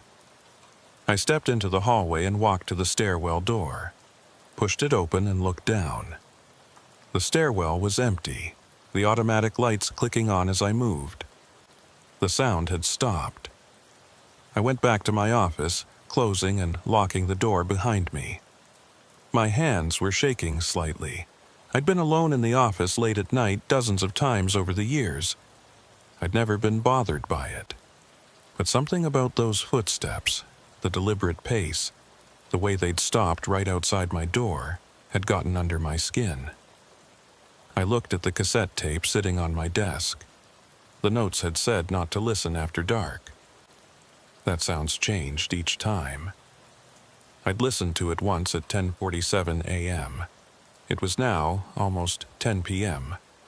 I should have left, should have gone home, come back tomorrow, approach this in daylight like a rational investigator. Instead, I picked up the cassette, rewound it to the end where Wade's personal notes began, and pressed play. Wade's voice, hollow and distant. Personal notes. September 12th, 10:30 p.m. But something was different. His voice sounded more strained than it had this morning, more afraid. Or was I imagining it? Was I hearing what I expected to hear because of what the notes had warned? I'm at my apartment, listening to the Sullivan interview again. There's something on this tape. The background sound was louder now. Not just footsteps, but something else. A low sound, almost like breathing, rhythmic and deep.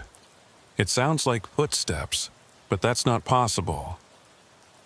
And then I heard something I hadn't heard this morning.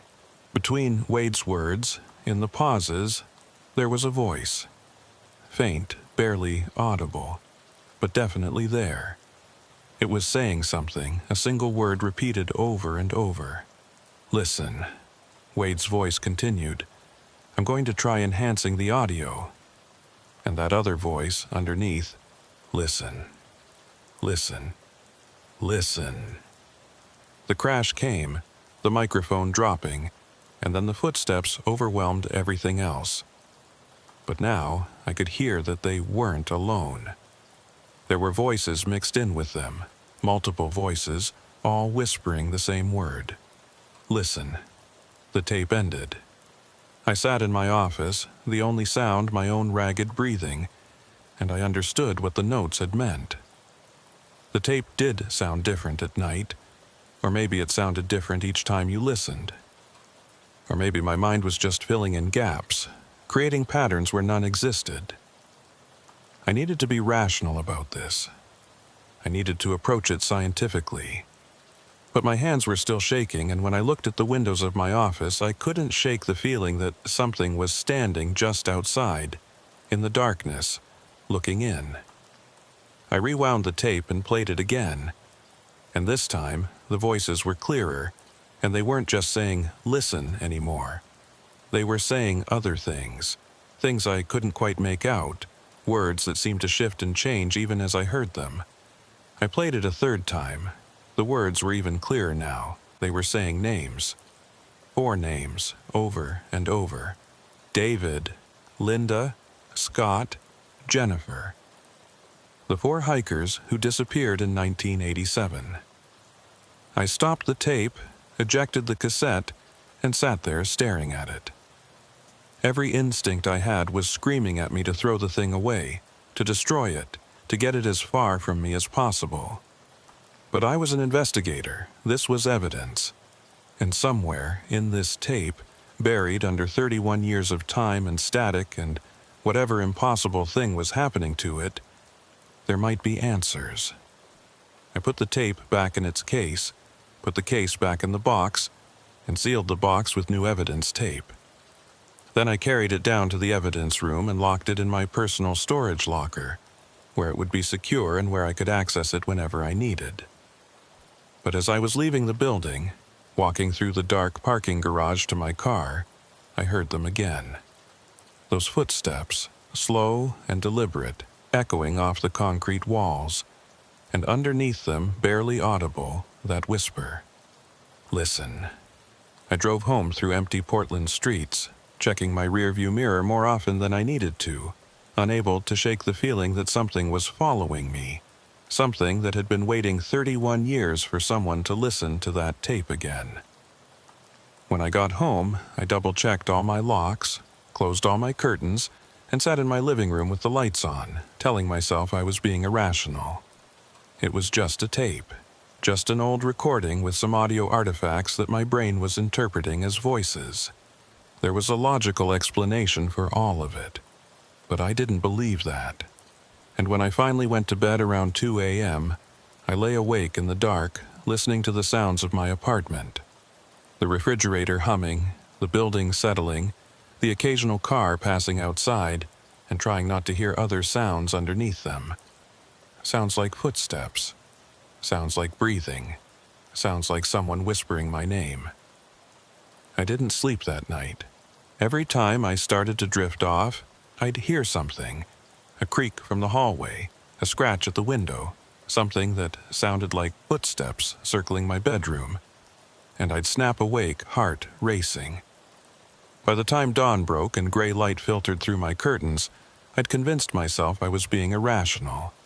It was just an old tape. Audio artifacts. Suggestion and exhaustion playing tricks on my mind. But I couldn't stop thinking about those names. David, Linda, Scott, Jennifer. At 6 a.m., I gave up on sleep and went into the office early. The building was almost empty, just security and a few workaholics getting a jump on the day. I went straight to my locker in the evidence room and retrieved the box. The tape sat inside, innocuous, just a brown cassette in a clear plastic case. In the fluorescent lights of the evidence room, it seemed impossible that I'd heard what I thought I'd heard last night. I needed to approach this methodically. I was an investigator, trained to analyze evidence without letting emotion or superstition cloud my judgment. The first step was to find out more about the original case. The official file had been thin, but there had to be more.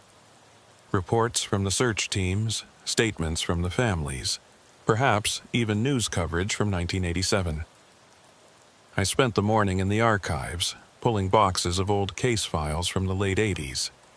The filing system from that era was chaotic at best, but eventually I found what I was looking for. A larger file on the Bull Run disappearances, stored separately from the main case file, marked Supplementary Materials. Inside were search and rescue reports, maps marked with grid coordinates, and a thick stack of witness statements from other hikers who'd been in the area around the same time. I spread everything out on a table in the archive room and started reading. The search had been extensive, more than the official file had suggested. Over 40 people had participated, covering an area of roughly 30 square miles. They'd searched for a week, using dogs, helicopters, even infrared equipment, and they'd found nothing. No campsite, no abandoned gear, no bodies. It was as if David and Linda Brennan and Scott and Jennifer Morrison had simply vanished. But the witness statements were interesting. Several hikers reported strange experiences in the Bull Run area in late August 1987. One couple said they'd left their campsite 2 days early because they kept hearing sounds at night. Footsteps, branches breaking, something moving around them in the dark.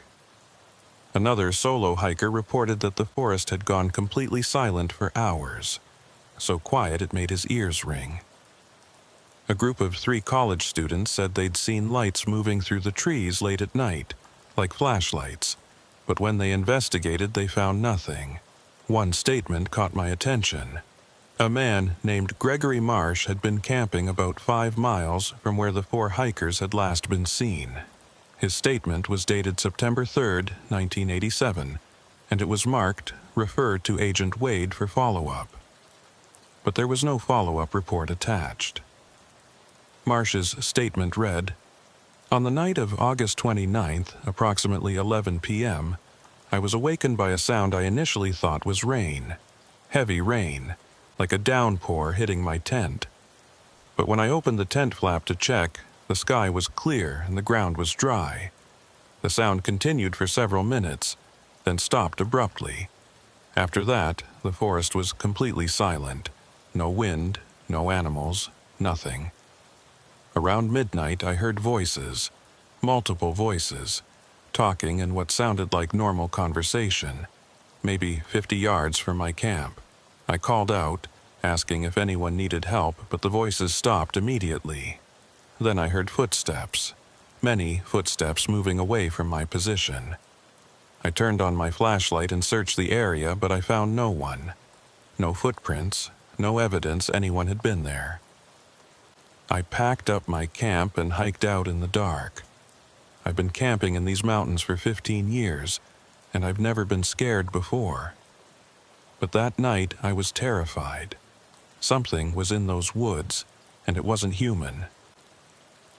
I read the statement 3 times, my pulse quickening with each reading. The sound like rain, the voices, the footsteps. It matched what Sullivan had said about the 4 hikers' experience, and it matched what I'd heard on the tape. I looked up Gregory Marsh in our database. He was still alive, living in Salem, about an hour south of Portland. I noted his contact information and kept reading through the files. Toward the bottom of the stack, I found something else. A memo from Agent Wade, dated September 15, 1907, 3 days after he'd interviewed Sullivan. It was addressed to his supervisor, requesting permission to reopen the Bull Run case based on new evidence. But the request had been denied. A handwritten note in the margin read, "Insufficient grounds. Case remains closed. Focus on active investigations." Wade hadn't let it drop, though.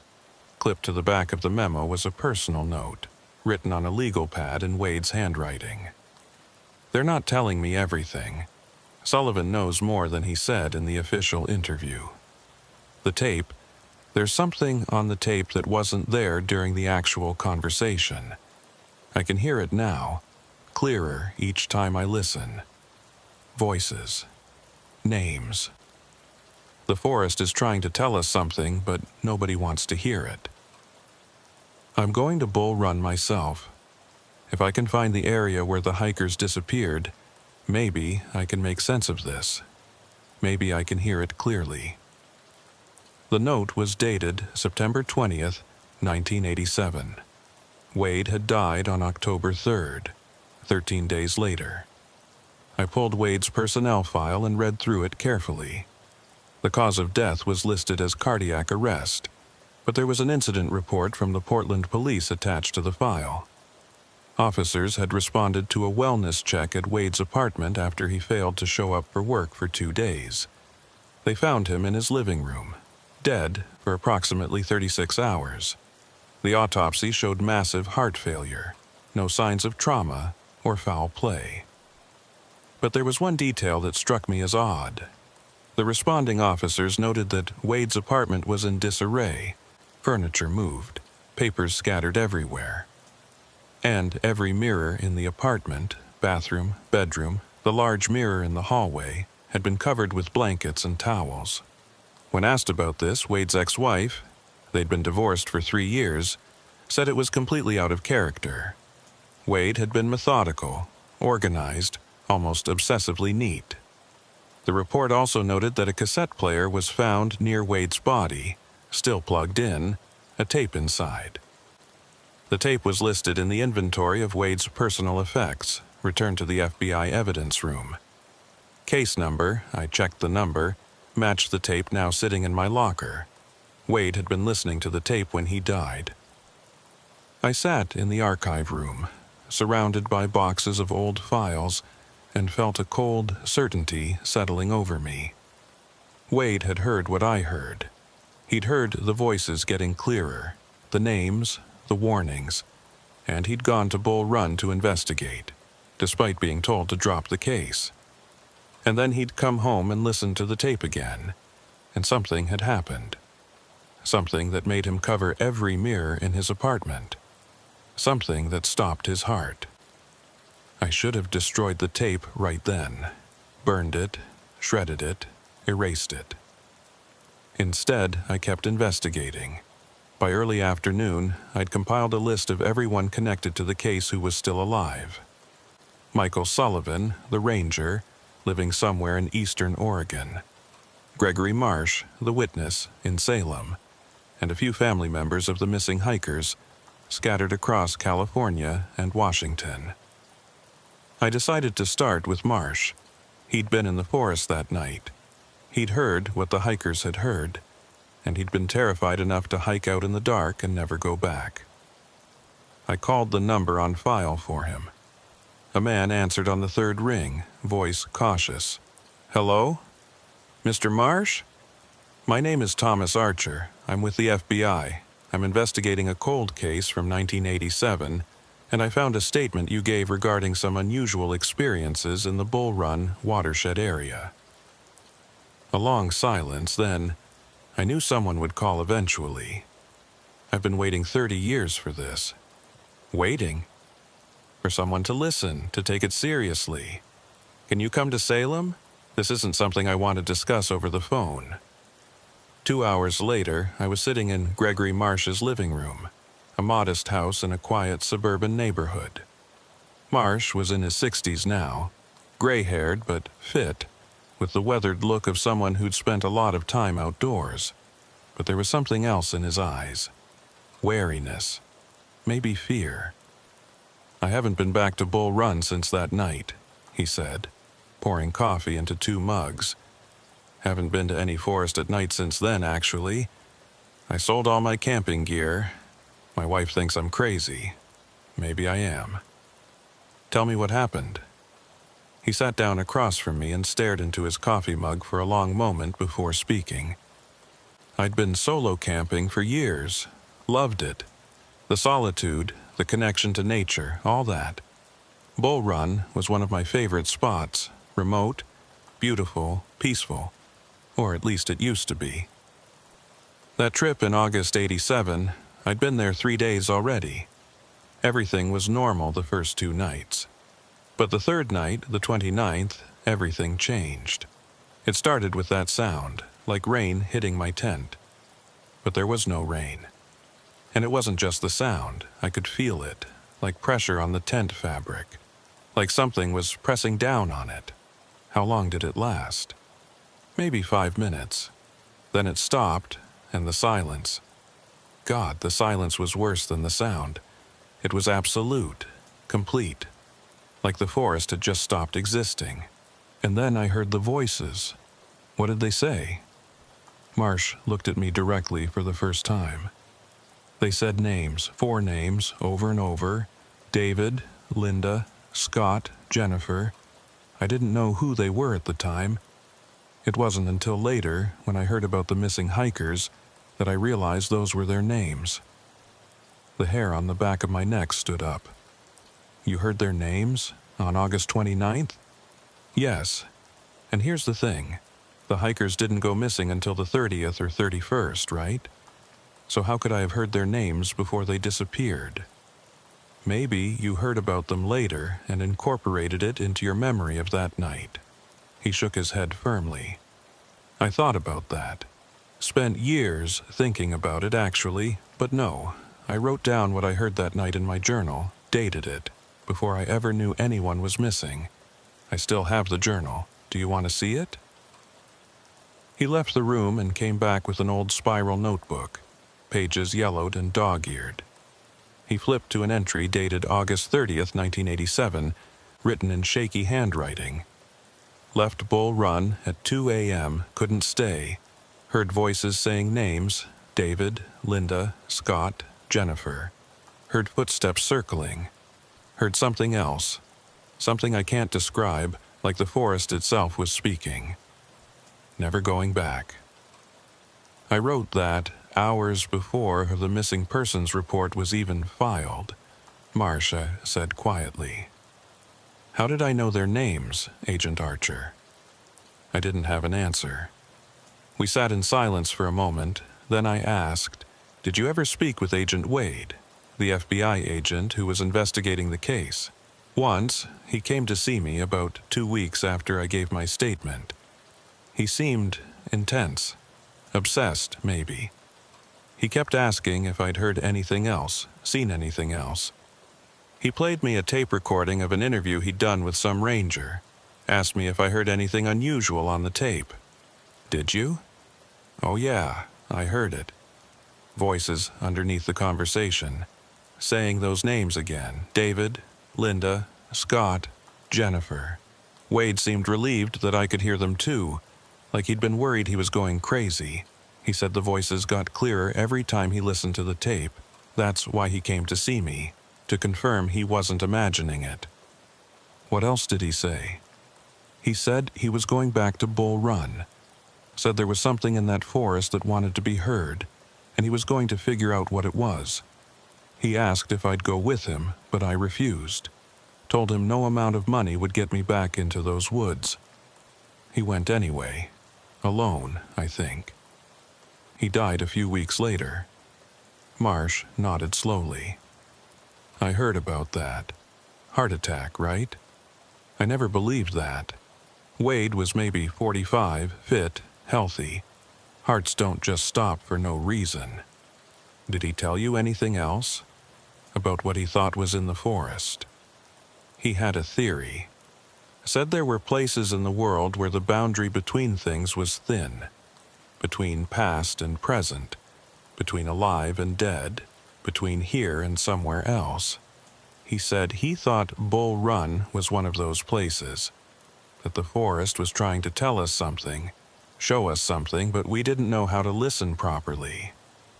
And the tape? Did he say why the voices got clearer each time he listened? Marsh leaned back in his chair, his expression grim. He said it was like tuning a radio. The more you listened, the better you got at hearing the right frequency. But there was a cost. He said every time he listened, he felt like something was listening back, like he was opening a door that should stay closed. After I left Marsh's house, I sat in my car for a long time, thinking about doors that should stay closed. The tape was in my evidence locker. I could leave it there, forget about it, let it disappear back into the archives where it had been hiding for 30 years. Nobody would blame me. Nobody would even know. But 4 people had died in that forest. Their bodies had never been found. Their families had never gotten closure. And somewhere in that tape, hidden under layers of static and time and impossibility, there might be answers. I drove back to Portland as the sun was setting, the sky turning orange and purple over the Cascade Mountains. By the time I reached the office, it was dark, and the building was mostly empty again. I went straight to my locker, retrieved the tape, and brought it back to my office. The notes had said not to listen after dark. Marsh had said the voices got clearer each time. Wade had said something was listening back. I knew what I was about to do was stupid. Every instinct I had was screaming at me to stop.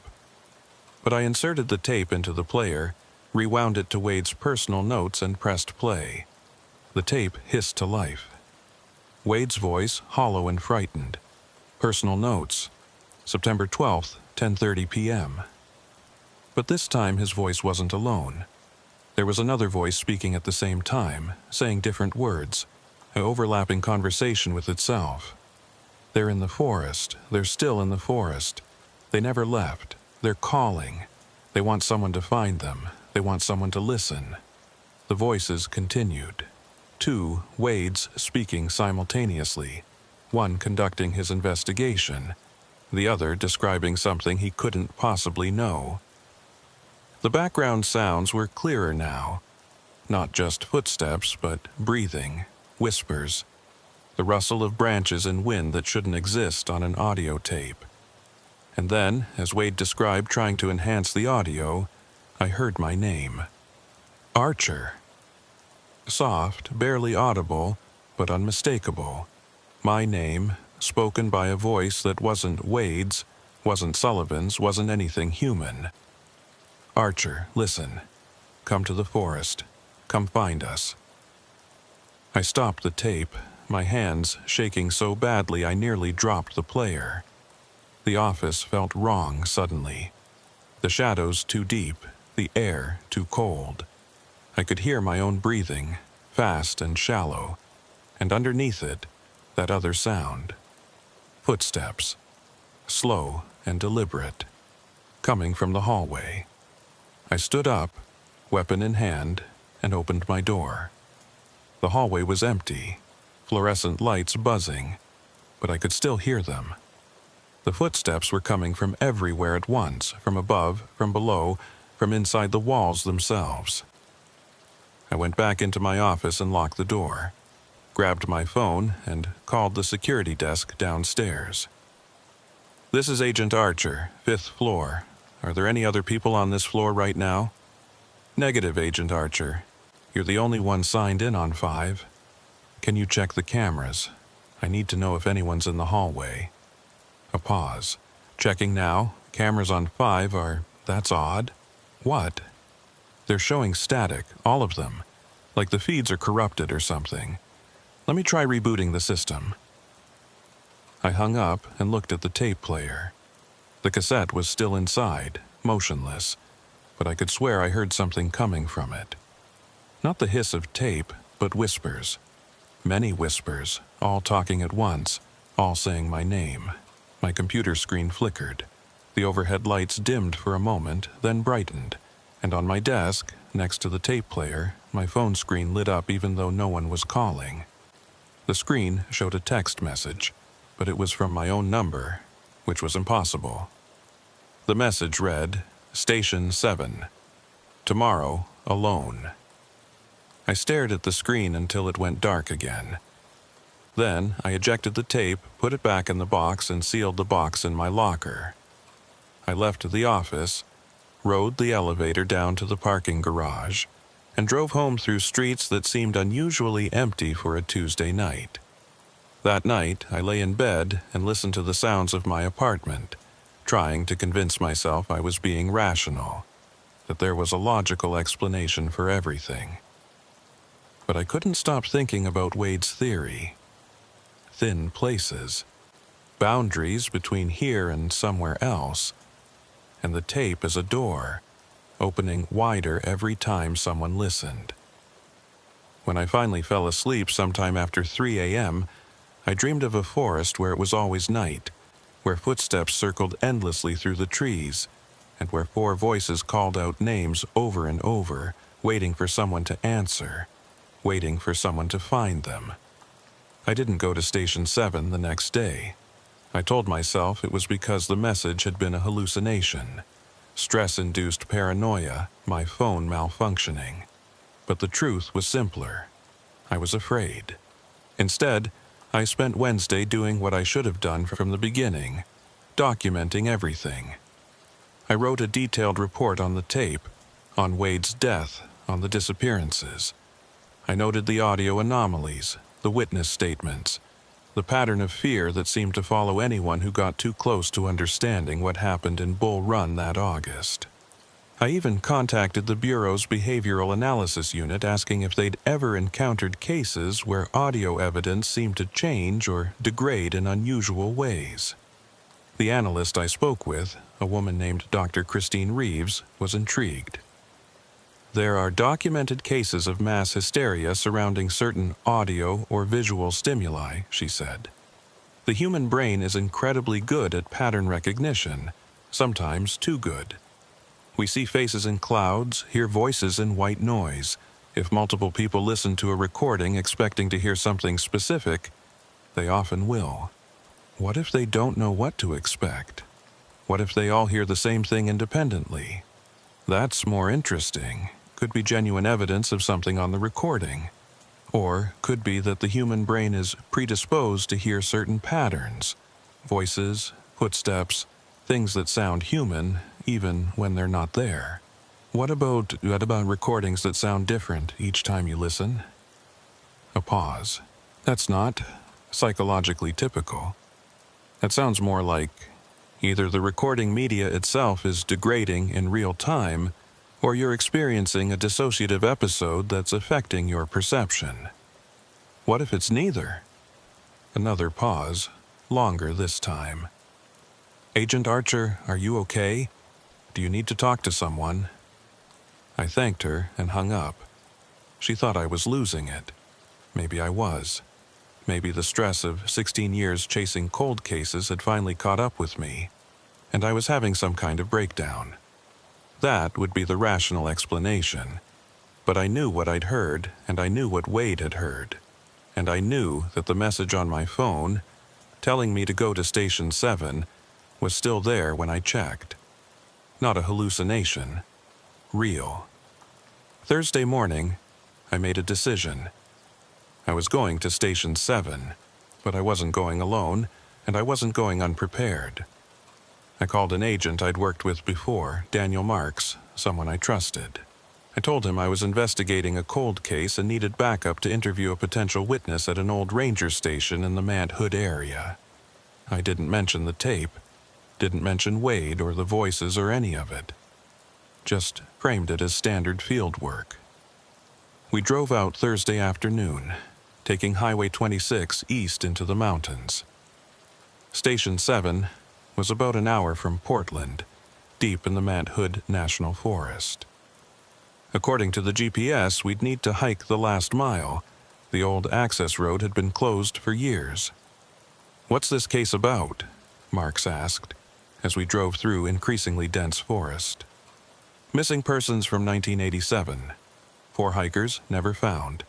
There was a ranger who might have information." "That ranger still around?" "He retired, lives in Eastern Oregon now. But I want to see the station where he worked, where the hikers last checked in. Sometimes you can learn more from a location than from witnesses." It wasn't entirely a lie, but it wasn't the truth either. The truth was that something had told me to come here, and I needed to know why. We parked at the trailhead around 3 p.m. The forest was quiet, but not the heavy, waiting silence that witnesses had described. Just normal quiet. Birds calling, wind rustling through the Douglas firs. We hiked in, following an overgrown dirt road that wound through the trees. Station 7 appeared after about 45 minutes of walking. It was a small wooden building, maybe 20 feet square, with a sagging porch, and boarded-up windows. The roof had holes in it, and moss covered most of the walls. A faded Forest Service sign hung crookedly next to the door. "Place has been abandoned for a while," Marks observed. We approached carefully. The door was locked, but the wood was rotten enough that it gave way with minimal force. Inside was a single room, empty except for a few pieces of broken furniture and a thick layer of dust and debris. A desk sat against one wall, drawers hanging open. An old bulletin board on the opposite wall still had a few papers pinned to it, yellowed and water-damaged. "Not much here," Marks said, looking around. "What exactly are we looking for?" "I'm not sure. Logs, records, anything that might tell us more about what the hikers reported before they disappeared." We searched the building methodically. Most of the paperwork was ruined, ink faded, or paper dissolved into pulp. But in one of the desk drawers, sealed in a plastic bag that had protected it from moisture, I found a small spiral notebook. Inside, written in neat handwriting, were daily logs from 1987. I flipped to late August and found entries for the 28th, 29th, and 30th. Aug 28, 4 hikers checked in. Brennan party. Permits valid. Headed to Fraser Creek area. Aug 29. Brennan party returned. Reported unusual sounds during night. Appeared genuinely distressed. Advised alternative camping location. Party departed 6:30 p.m. Aug 30. No contact from Brennan party. Will monitor. Aug 1. Brennan party failed to check out. Notified district office, search initiated. And then, at the bottom of the August 31st entry, written in different ink, shakier handwriting. I hear them at night now, the footsteps. They circle the station. I keep the radio on all night so I don't have to hear them, but sometimes I still do. Sometimes they say my name. I showed the entry to Marks. Sullivan was scared, staying in this station alone after what happened. Can you blame him? 4 people vanished from the area he's supposed to be monitoring. That would freak anyone out. It's more than that. Look at the rest of the entries. I flipped through September. The handwriting got progressively worse, the entries shorter and more disjointed. Sept 3, heard them again. Closer this time. Sept 7, search called off. They're still out there, I know they are. Sept 12. Agent came to interview me. Couldn't tell him everything. Couldn't tell him I hear them calling. He wouldn't believe me. Sept 15. Can't sleep. Every time I close my eyes, I see the forest. See them walking in circles, lost, looking for the way out. The last entry was dated September 18, 1987. I'm leaving. Can't stay here anymore. The station belongs to them now. At night, the walls shake with footsteps. The radio picks up voices even when it's turned off. Last night, I saw them outside, walking around the building in the dark. I couldn't see their faces. I don't want to see their faces. I'm requesting transfer tomorrow. If they don't approve it, I'm quitting. I can't be here anymore. The forest is wrong. Jesus, Marks muttered. Guy had a breakdown. Or something drove him to one. We continued searching the station. In a metal filing cabinet that had survived the years better than the wooden furniture, I found more documents. Old incident reports, maintenance logs, and, tucked in the back of one drawer, a cassette tape. My hands started shaking when I saw it. The label read, Station 7, Personal Log, M. Sullivan. What is it? Marks asked. Another tape, Sullivan's personal recordings. Is it relevant to the case? I thought about Wade's tape, about the voices that got clearer each time you listened, about the message on my phone telling me to come here. It might be. I slipped the tape into my jacket pocket. We searched for another hour, but found nothing else of significance. As the sun started to set and shadows lengthened across the forest floor, Marks suggested we head back. "I don't want to be hiking out of here in the dark," he said. Neither did I. We left the station and started back down the trail. But as we walked, I became aware of something wrong. The forest had gone quiet, not gradually, suddenly, like a switch had been flipped. The birds stopped singing. The wind stopped moving through the trees. Even our footsteps seemed muffled, absorbed by the stillness. "You notice that?" Marks asked quietly. "Yeah, let's pick up the pace." We walked faster, but the trail seemed longer than it had on the way in. The trees looked the same, but subtly wrong, like we were walking through a photograph of the forest rather than the forest itself. And underneath the silence, I started to hear something else. Soft, rhythmic, footsteps. "Someone's behind us," Marks said, hand moving to his weapon. I looked back. The trail was empty, but I could hear them clearly now.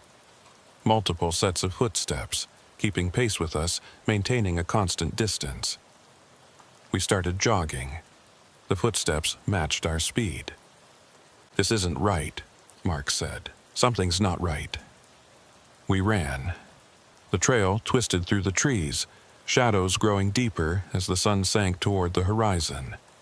And all around us, those footsteps, circling, closing in, driven by something that had no face, no form, just a presence in the woods that had been waiting 31 years for someone to return. I pulled out my phone to call for help, but there was no signal. The screen flickered, showing that same message again. "Listen." We burst out of the tree line and saw my car in the parking lot, maybe 100 yards away. Safety. We sprinted for it, and the footsteps behind us accelerated, no longer matching our pace but actively pursuing. I fumbled with my keys, got the door open, and we threw ourselves inside. I started the engine and peeled out of the parking lot, tires kicking up gravel. In the rearview mirror, I saw the trailhead, the trees, the gathering darkness, and I saw figures standing at the edge of the forest. 4 of them, motionless, watching us drive away. Neither Marks nor I spoke during the drive back to Portland. What was there to say? We'd both heard the footsteps. We'd both run. And we'd both seen those figures, though neither of us wanted to acknowledge it. When I dropped Marks off at his apartment, he finally broke the silence. "Whatever that was, I don't want to know. I don't want to investigate it, don't want to understand it. I'm going to pretend it didn't happen. Marks, no. Whatever you're investigating, Archer, leave it alone. Some things aren't meant to be understood. Some doors shouldn't be opened." He got out of the car and walked away without looking back. That night, alone in my apartment, I sat at my kitchen table with Sullivan's tape in front of me. I knew I shouldn't listen to it. I knew every time I listened to one of these tapes, something changed. Something opened a little wider. But I was too far in now. I needed to know. I put the tape in my player and pressed play. Sullivan's voice, younger than the man in Wade's interview, nervous but trying to sound professional. "Personal log, Michael Sullivan, July 15, 1987. First week at Station 7. Everything's going well. Beautiful area, peaceful, good posting." The log continued. Sullivan documenting his daily activities, checking in hikers, maintaining the station. Nothing unusual until August 29th. Personal log, August 29th. "Something strange happened today. The Brennan party came back, said they heard things in the night. They were scared, genuinely scared. I tried to convince them to leave the forest entirely, but they insisted on trying a different location. I gave them a map, showed them some spots further west. God, I hope they're okay." August 31st. "They didn't check out. I called it in. Search teams are coming tomorrow. I don't think they're going to find them. I heard it last night, what the Brennans heard. Footsteps around the station, circling, getting closer. And voices. They were calling names: David, Linda, Scott, Jennifer. But those are the Brennans' names. How could I hear their names before I knew they were missing? September 2nd. The searches aren't finding anything. It's like they vanished. But I know where they are. They're still in the forest. I can hear them at night. They're walking in circles, lost, calling out. They can't find the way out. September 7th. I'm not sleeping anymore. Can't sleep. Every time I close my eyes, I see them walking through the trees, going in circles, forever and ever. The forest has them. It won't let them go. And then, the tape changed. Sullivan's voice became distant, hollow, speaking over itself like Wade's tape had. They told me something. The voices told me. This has happened before, happens every 21 years. The forest takes people, not many, just enough. Just the ones who listen too closely, who hear what they shouldn't hear. And once it has them, it keeps them.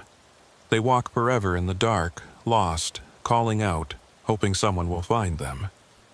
But no one ever does, because the forest hides them, makes them invisible, makes them impossible to find. And the tapes, Sullivan's voice continued, now barely more than a whisper. The tapes are how it spreads, how it reaches beyond the forest. Everyone who listens becomes part of it. Everyone who hears the voices opens the door a little wider, until eventually they come all the way through. The tape ended with a sound like wind through trees, or breathing, or something I didn't have a word for. I sat in my kitchen, the only light coming from the street lamp outside, and I finally understood what Wade had understood, what Sullivan had understood, what drove one man to cover his mirrors and stop his heart, and the other to flee into the desert and never come back. The tape wasn't evidence. It was an invitation. And every time I listened, every time I heard those voices more clearly, I was accepting it. I was opening the door. I was letting them through. I ejected the tape and held it in my hands, feeling its weight, its potential. I should destroy it. Both tapes. Burn them, melt them, erase them from existence. But even as I thought it, I knew I wouldn't. Because there were still questions. There were still 4 people lost in that forest, walking in circles for 31 years, waiting for someone to find them. And because something was listening. Something was speaking through the tapes, leaving messages on my phone, calling my name in empty hallways. It wanted me to know. It wanted me to understand. I just wasn't sure I wanted to know what would happen when I finally did. I stopped going to work after that, called in sick, said I had the flu, needed a few days. My supervisor was understanding. I rarely took sick leave, had accrued weeks of it over the years. But the truth was I couldn't be in that office anymore. Couldn't walk those hallways where I heard footsteps that shouldn't exist. Couldn't sit at my desk knowing that evidence locker was just a few floors below with those tapes waiting. Instead, I sat in my apartment and did what I did best. I investigated. But this time, I was investigating something that didn't fit in evidence bags or court testimony. I was investigating the space between things, the thin places where Wade said the boundaries broke down. I found references going back over 100 years. Stories from loggers and trappers and native peoples about areas in the Cascade forests where people disappeared. Not many, just a few every generation. And always the same pattern.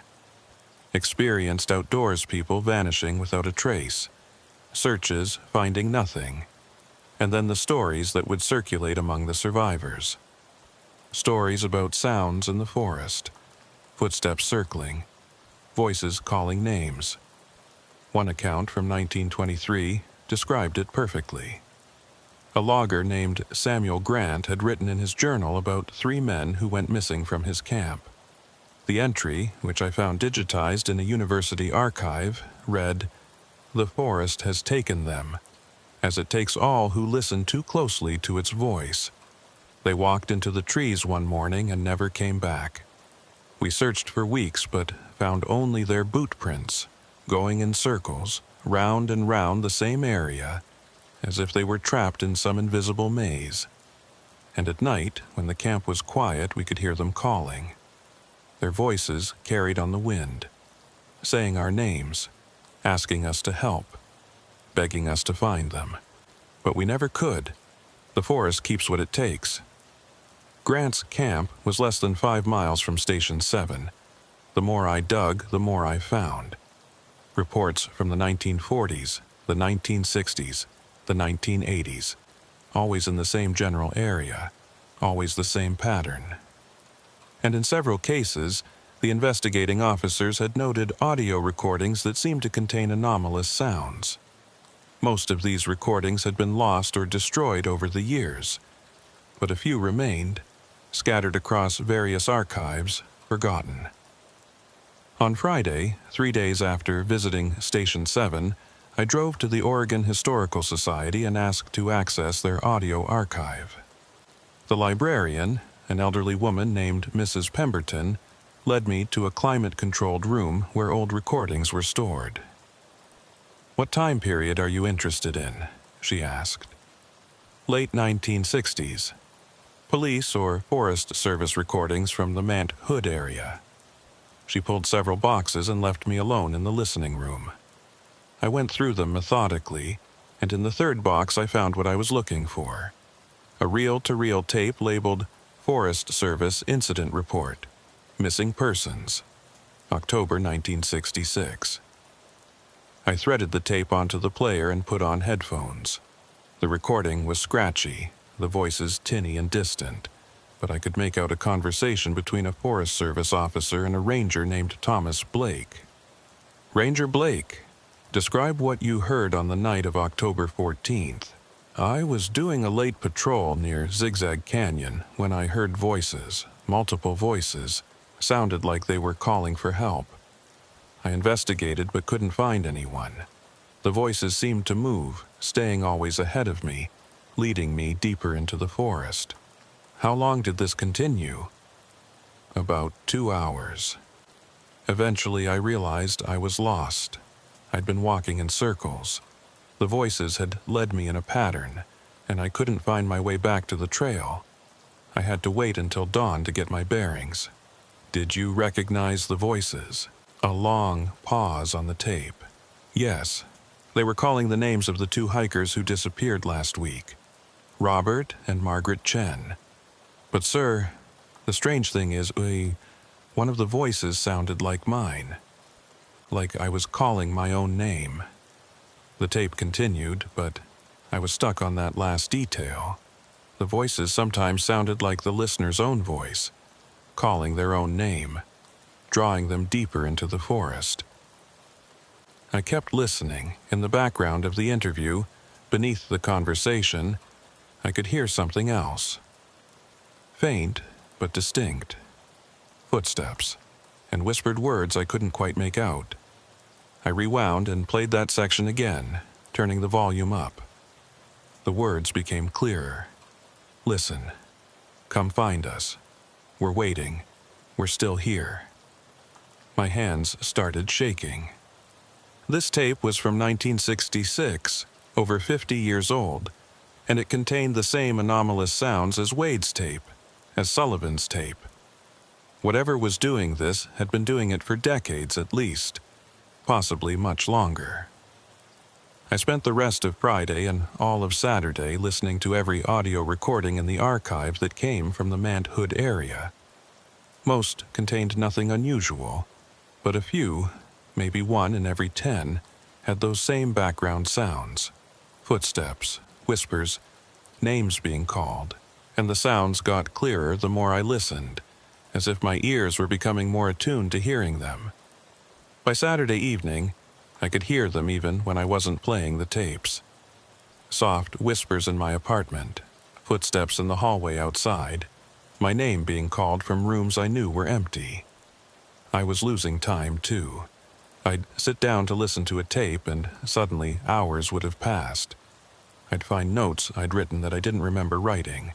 My phone would show missed calls from the office, from Mark's, from my supervisor, but I didn't remember hearing the phone ring. On Sunday morning, I woke up, though I didn't remember falling asleep, and found my living room in disarray. Papers everywhere, photographs of the forest spread across the floor, maps pinned to the walls with string connecting different locations. It looked like a conspiracy theorist's lair, or the workspace of someone having a breakdown. Maybe both. In the center of it all, on my coffee table, was Wade's tape, and Sullivan's tape, and my cassette player, plugged in, ready to go. I didn't remember bringing them home from my locker, but there they were. And next to them was a note in my own handwriting. Tonight. Go tonight. They're waiting. I should have called someone. Should have told my supervisor what was happening, asked for help, admitted I was in over my head.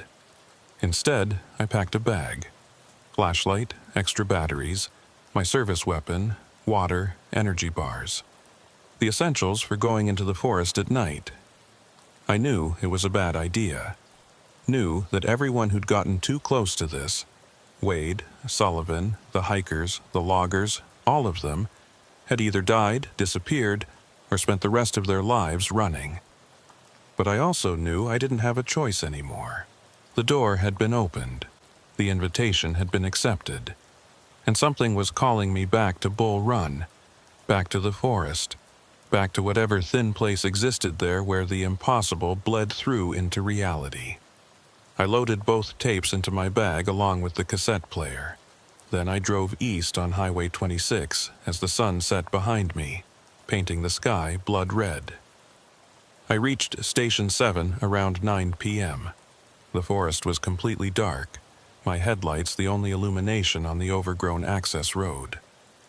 I parked and sat in my car for a long moment, listening to the tick of the cooling engine, trying to talk myself out of this.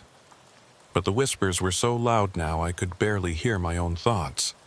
Names being called, footsteps circling my car, my name over and over. Archer. Archer, come. Listen. Find us. I grabbed my bag and flashlight and started walking toward the station. The forest was utterly silent. No insects, no nightbirds, no wind, just my footsteps on the trail and that other sound, those other footsteps, keeping pace with me in the darkness. Station 7 looked different at night. More solid somehow, less abandoned. Lights flickered in the windows. Impossible lights, there was no power to the building. And as I approached, I could hear sounds from inside. Radio static, voices talking, someone moving around. I pushed the door open. The interior was exactly as we'd left it on Thursday. Empty, dusty, debris scattered across the floor. But I could hear it so clearly now, like there was a radio playing, a conversation happening, someone living and working in a building that had been abandoned for 30 years. I pulled out the cassette player and Wade's tape. My hands moved automatically, loading the tape, pressing play, as if I'd done it 1,000 times before. Maybe I had. Maybe I'd been doing it for days, and just didn't remember. Wade's voice filled the empty station. Personal notes. September 12th, 10:30 p.m. But this time, when the tape played, something else happened. The station changed around me. The debris faded, the decay reversed, and suddenly I was standing in a functional ranger station circa 1987. The desk was whole, papers neatly organized. The bulletin board was covered with maps and notices. A radio crackled on the desk. And standing in the corner, looking at me with hollow eyes, was a man I recognized from his personnel file photo. Harrison Wade. You listened, he said, his voice flat, emotionless. You opened the door all the way. What is this? I managed to ask. This is where they keep us. The ones who listened too closely. The ones who tried to understand. He gestured around the station. We're not really here, Archer. We're somewhere else, somewhere adjacent.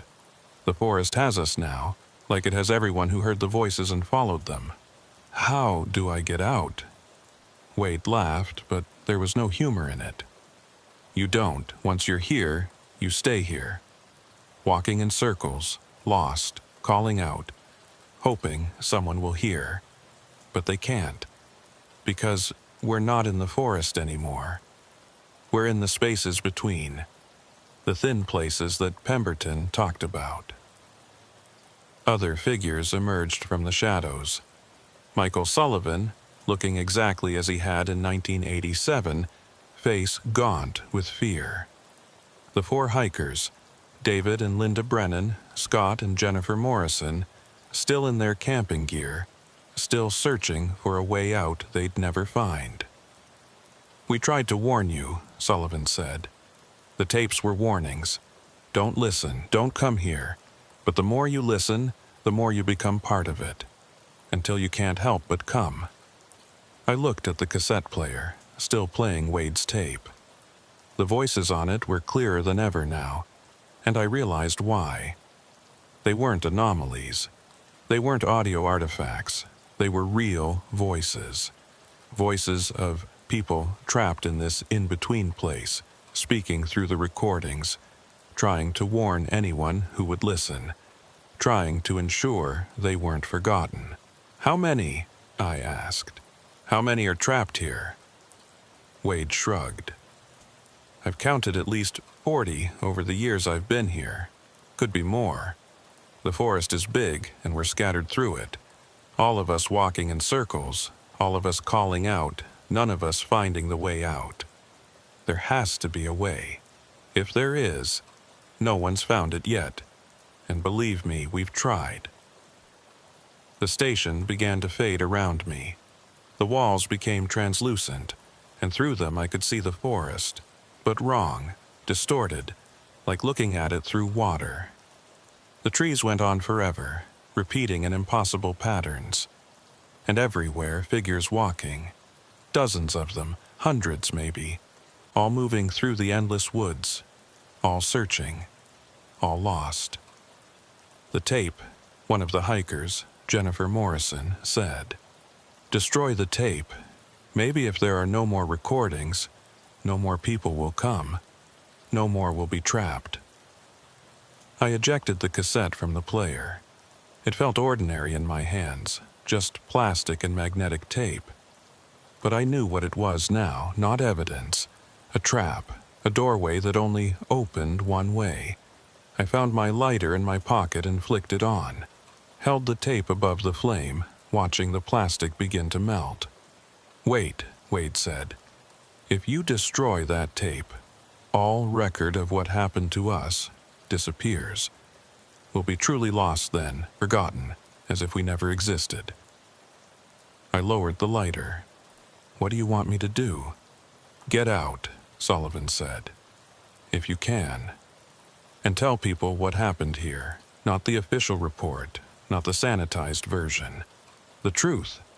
Tell them about the thin places, about what the forest does to people who listen too closely. Make sure we're not forgotten." "How do I get out?" They looked at each other, these ghosts or echoes or whatever they were. Finally, Wade spoke. "The tape brought you here. Maybe it can take you back. But you have to want to leave more than you want to understand. That's the trick. Most people who come here, they want answers so badly they can't let go. They stay, trying to figure it out, until they realize they can't leave anymore." I looked at the tape in my hand, melted and ruined now. Then I loaded Sullivan's tape, the one I'd found at the station, into the player, pressed rewind, and played it backward. The station began to solidify again, but this time in reverse. The figures faded. The forest beyond the walls became opaque, and I felt myself pulled backward, like being dragged through water, everything distorting and stretching. When I opened my eyes, I was lying on the floor of Station 7, the real Station 7, abandoned and decaying, smelling of mold and forest rot. My flashlight had rolled a few feet away, still on, illuminating dust motes in the air. The cassette player was next to me, Sullivan's tape inside, playing normally now. I ejected the tape and stood up on shaky legs. My watch said it was 3:47 a.m. I'd been in the station for 6 hours, though it had felt like only minutes. I gathered my equipment and walked out into the night. The forest was still silent, but it felt different now. Less threatening, more sad. Like it was mourning all the people it had taken, all the people still trapped in those thin places between here and there. I hiked back to my car as dawn broke over the mountains, gray light filtering through the trees. When I reached the parking lot, I checked my phone. 47 missed calls, 23 voicemails. The most recent was from my supervisor, timestamp 11 p.m. the previous night. "Archer, where are you? We need to talk. Call me as soon as you get this." I drove back to Portland in silence, not listening to the radio, not thinking about anything except the road ahead. When I got to my apartment, I found a notice taped to my door. Mandatory psychiatric evaluation, ordered by my supervisor. Effective immediately. I was on administrative leave pending review. They'd been to my apartment, seen the maps and the notes and the photos. They thought I was having a breakdown. Maybe I was. I certainly couldn't explain what had happened in any way they'd believe. I went inside and looked at the chaos of my investigation. Papers everywhere, string connecting locations, printed photos of missing persons dating back a century. And in the center of it all, the 2 cassette tapes. Wade's and Sullivan's. Evidence that couldn't be explained, proof that couldn't be verified, truth that would never be believed. I gathered all the tapes, Wade's, Sullivan's, and the others I'd copied from the archives, and put them in a metal lockbox. Then I wrote a report, the most detailed and thorough report of my career, documenting everything I'd found, everything I'd experienced, everything I'd learned about the thin places in the Bull Run forest. I knew the report would be buried, just like Wade's had been. I knew they'd dismiss it as the delusions of an agent who'd been working too hard, who'd gotten too obsessed with a cold case, who'd lost perspective. But I wrote it anyway because Wade had asked me to, because Sullivan had asked me to, because 40 people or more were still trapped in that forest, walking in circles, calling out, hoping someone would remember they existed. The psychiatric evaluation took 3 weeks. I was diagnosed with severe stress and possible dissociative episodes, prescribed medication and mandatory counseling. Relieved of field duty and reassigned to desk work, case review, nothing that would require me to investigate active crimes. They were gentle about it, professional. Nobody accused me of anything. They just made it clear that my days as an investigator were over. I'd seen too much, gone too deep, lost the objectivity required for the work. Maybe they were right. 6 months later, I submitted my resignation. 24 years old, fully vested in my pension. They accepted it without question, probably relieved to be rid of an agent who'd become a liability. I moved out of Portland, out of Oregon entirely, bought a small house in rural Montana, far from any forests, far from any thin places where the boundaries might be weak. I don't listen to cassette tapes anymore. Don't investigate cold cases. Don't think too hard about what might be waiting in the spaces between things. But sometimes, late at night when the house is quiet, I hear them. Footsteps outside my window. Whispers in empty rooms, my name being called from somewhere far away. And I know they're still there, still trapped, still walking in circles through an impossible forest, waiting for someone to find them. The lockbox with the tapes is buried in my backyard, 6 feet deep, sealed in concrete. I told myself it was to keep them safe, to preserve the evidence. But the truth is simpler. I buried them because I was afraid. Afraid that if I kept them in the house, I'd listen to them again. Afraid that if I listened one more time, I wouldn't be able to stop.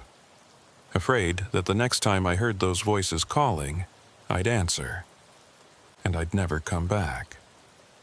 The official FBI report on the Bull Run disappearances remains open but inactive. 4 hikers missing since August 1987. No bodies ever found.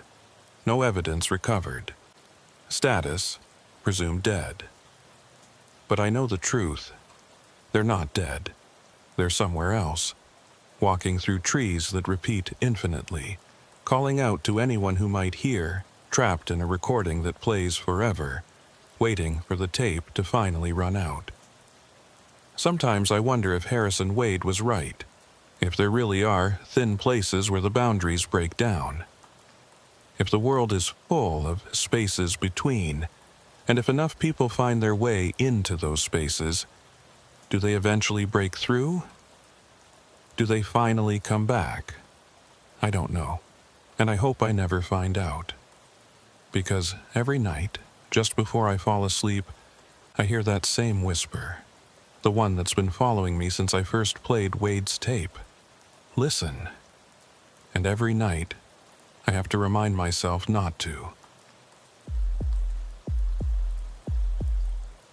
When the file landed on my desk, it had already been through 6 different agents, all of whom had passed on it.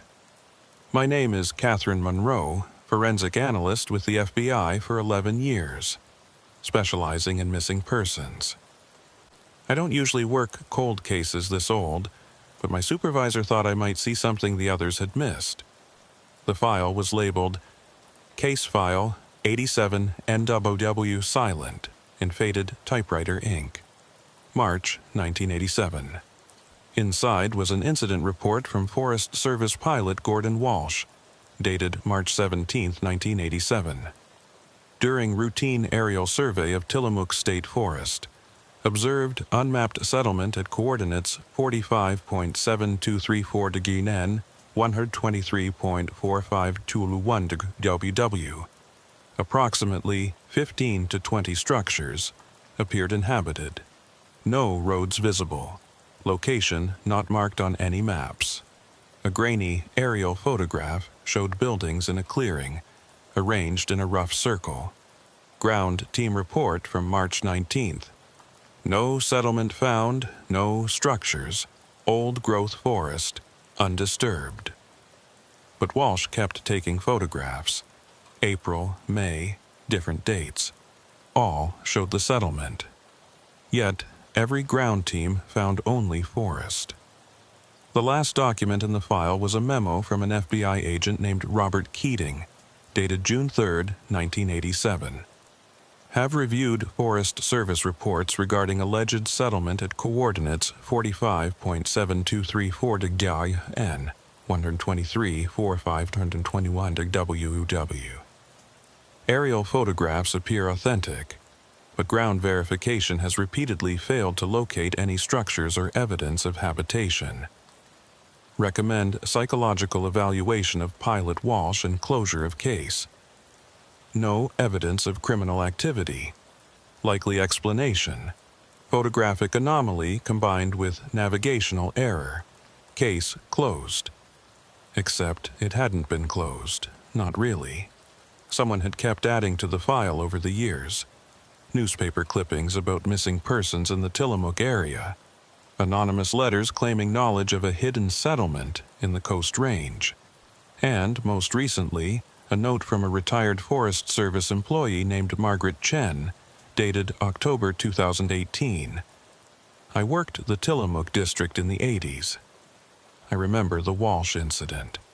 We all thought he was seeing things, but I saw those photographs. They were real. The settlement was real. Something was there. But every time we sent people to look, they found nothing. Or they said they found nothing. I'm old now, and I don't have long. Someone needs to know the truth. Gordon Walsh wasn't crazy. There was something there, and I think it's still there. Chen had died 2 weeks after sending that note. Natural causes, according to the death certificate. She was 83. It took 3 days to track down the originals at the National Archives in Seattle. The archivist, David Brenner, warned me, "That collection has issues, storage damage, and people report seeing different things in the same photographs." In the climate-controlled viewing room, I examined Walsh's aerial photos. March 17th showed the settlement clearly. 20 structures in a circle, smoke from chimneys, vehicles, small figures that might be people. The May photograph was hazier, the forest around it seeming to blur. Then it happened. The photograph shifted. For a second, the settlement disappeared. Just forest. Then flickered back, solid again. I stood, walked to the window, told myself I'd been staring too closely, but I knew what I'd seen. In the ground team files, I found a torn note from March 25, 1987. Found something at 14:20 hours, clearing, recent campfire, boot prints, following trail north. Will radio when the note ended mid-sentence. The team leader, Michael Chen, retired in 1988. Died by suicide in 2001. That evening, I analyzed the photos on my laptop. Zooming in on the March 17th image, I noticed something at the frame's edge. A second clearing, smaller, with what looked like a bus or RV. I searched missing vehicles databases. On April 2, 1987, the Wright family from Portland disappeared during a camping trip. Donald and Sarah Wright, daughters Emily and Jessica. Their 1984 Volkswagen Vanagon, white, was never found. Last seen March 29th at a gas station near Timber, the same day Walsh took his second aerial photographs. I stared at the blurred figures in the settlement center. One looked like a teenage girl, slim build, facing the camera. Emily or Jessica Wright. Maybe. I made my decision. I was going to those coordinates. I returned to Portland and requisitioned equipment. GPS, drone, thermal imaging, camping gear. My colleague James Keaton from Seattle agreed to accompany me, skeptical but willing. We drove to Tillamook State Forest Friday morning. At the last gas station in Timber, an old man looked at Walsh's photos and said, "There's stories about places in these woods that don't appear on maps. Places you can only find if you aren't looking for them." We hiked in at noon, following an old logging road that ended at a washout. The dense forest forced us to slow to less than a mile per hour. By 4 p.m., still 2 miles from the coordinates, we made camp. While gathering firewood, Keaton found tire tracks, recent, pressed deep into the moss. They headed east toward our target. That night, as darkness fell, the forest went silent. No insects, no wind, nothing. Then from the north, an engine sound, distant and low, cutting off abruptly. During my 2 a.m. watch, I saw lights moving through the trees. 5 or 6 yellowish lights like lanterns, moving in parallel lines toward the east. We broke camp at first light and pushed north through increasingly difficult terrain. Around 10 a.m., we found a fence, crude logs lashed with wire, stretching in both directions. Half a mile east, we found a gate with a modern padlock and a hand-painted sign, "Private property, no trespassing." We climbed over. The forest immediately felt different. Quieter, more still. There was wood smoke in the air. Through the trees ahead, I saw it. The settlement. 20 buildings arranged in a circle. Smoke rose from chimneys. Vehicles in the clearing. 2 pickups and a white Vanagon. "Holy shit," Keaton breathed. "It's actually here." We approached cautiously, weapons drawn. The settlement appeared deserted. We entered the nearest building, 1 room, bed, table, chairs, wood stove, everything covered in weeks of dust. A plate with dried food, a cup with evaporated liquid residue. "Someone was living here recently," Keaton said. We checked 4 buildings, all recently inhabited, beds slept in, clothes hanging, food in cupboards, but no people, abandoned suddenly. In the 4th building, I froze. The wall was covered in photographs, dozens of aerial views of the settlement. Walsh's photos were there, and others from different years, and in the corner, a photograph of me, taken yesterday in timber, standing by my car. Someone knew we were coming, Keaton said, pale. The central clearing had a circular area of bare earth with carved symbols forming patterns. Old, but recently refreshed. My phone buzzed. A text from an unknown number. "You shouldn't have come here." "We need to leave," Keaton said. "Now." We started back toward the fence, moving quickly but carefully. And that's when I noticed something wrong. The GPS showed we were heading south, towards the direction we'd come from. But the forest looked different. The trees were in different positions. The terrain was unfamiliar. "Keaton, does this look right to you?" He stopped and checked his own GPS. "Coordinates say we're going the right way. But yeah, this doesn't look like the route we took in."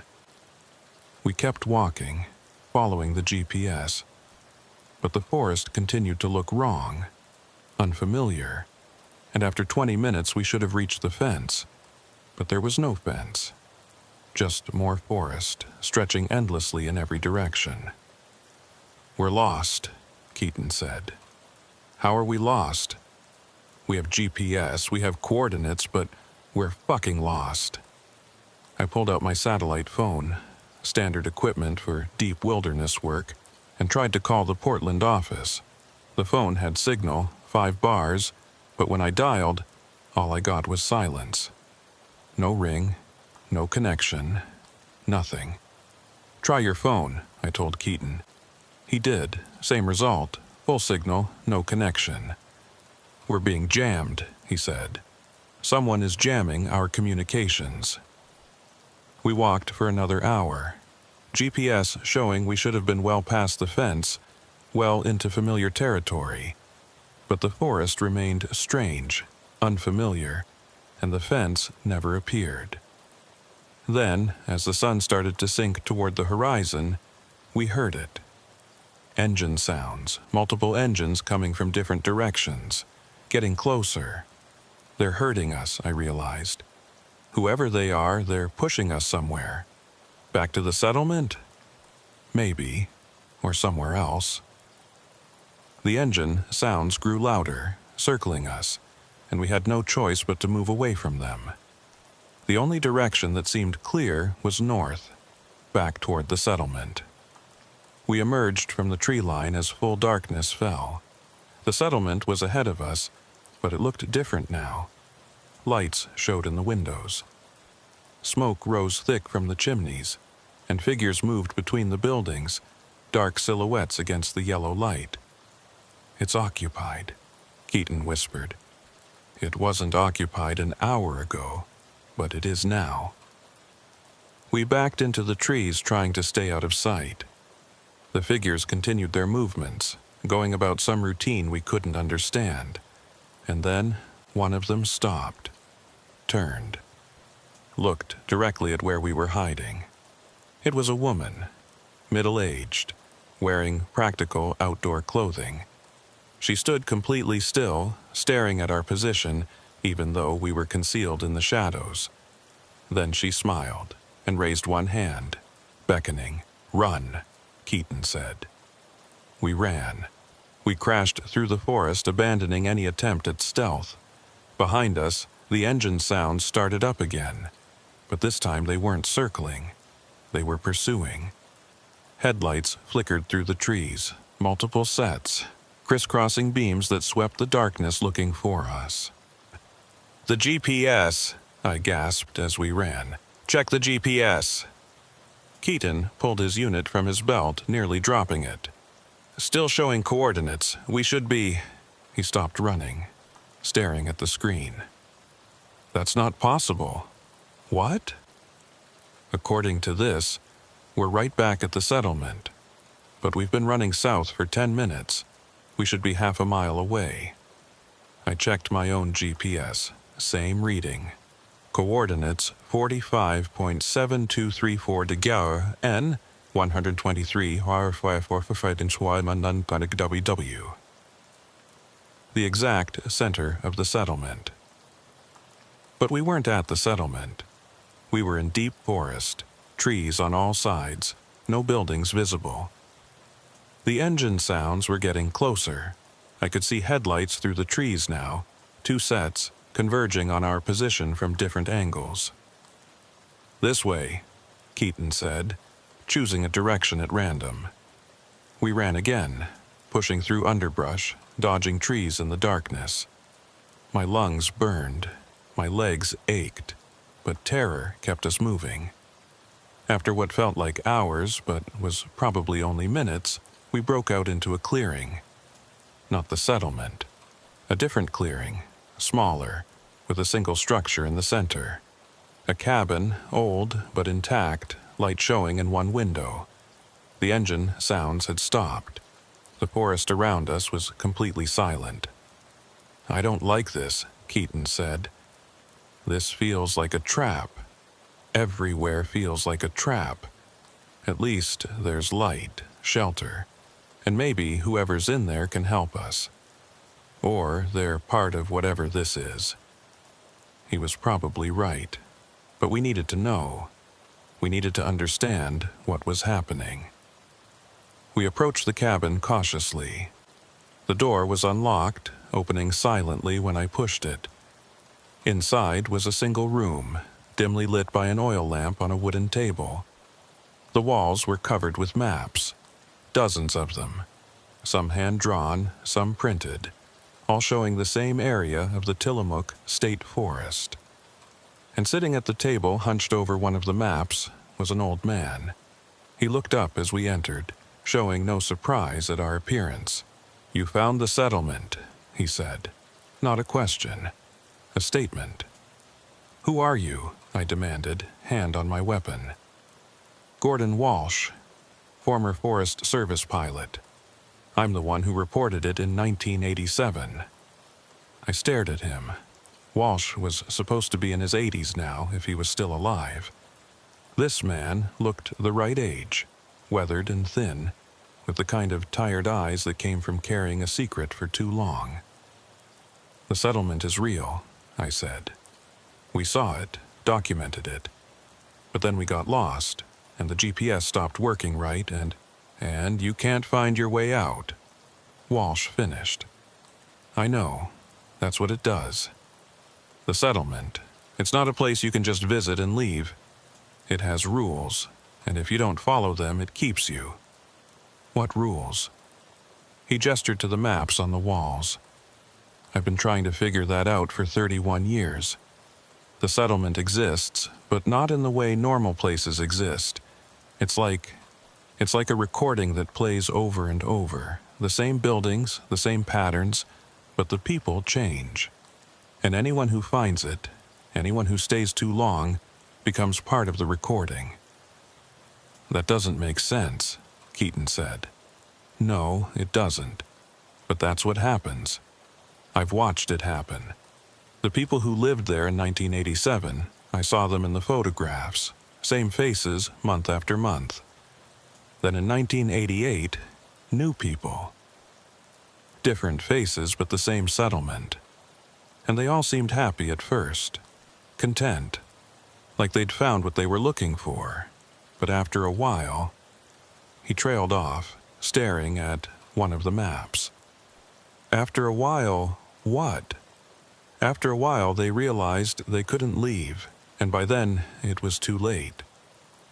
I sat down at the table, my mind racing. The Wright family. Donald and Sarah Wright, their daughters Emily and Jessica. They disappeared in March 1987. "Did you see them?" Walsh nodded slowly. "I saw them. Took photographs of their van in the settlement. But when ground teams went looking, they couldn't find anything. I thought maybe the family had moved on, driven out. But then I went back to the area myself, hiked in like you did, and I found the settlement.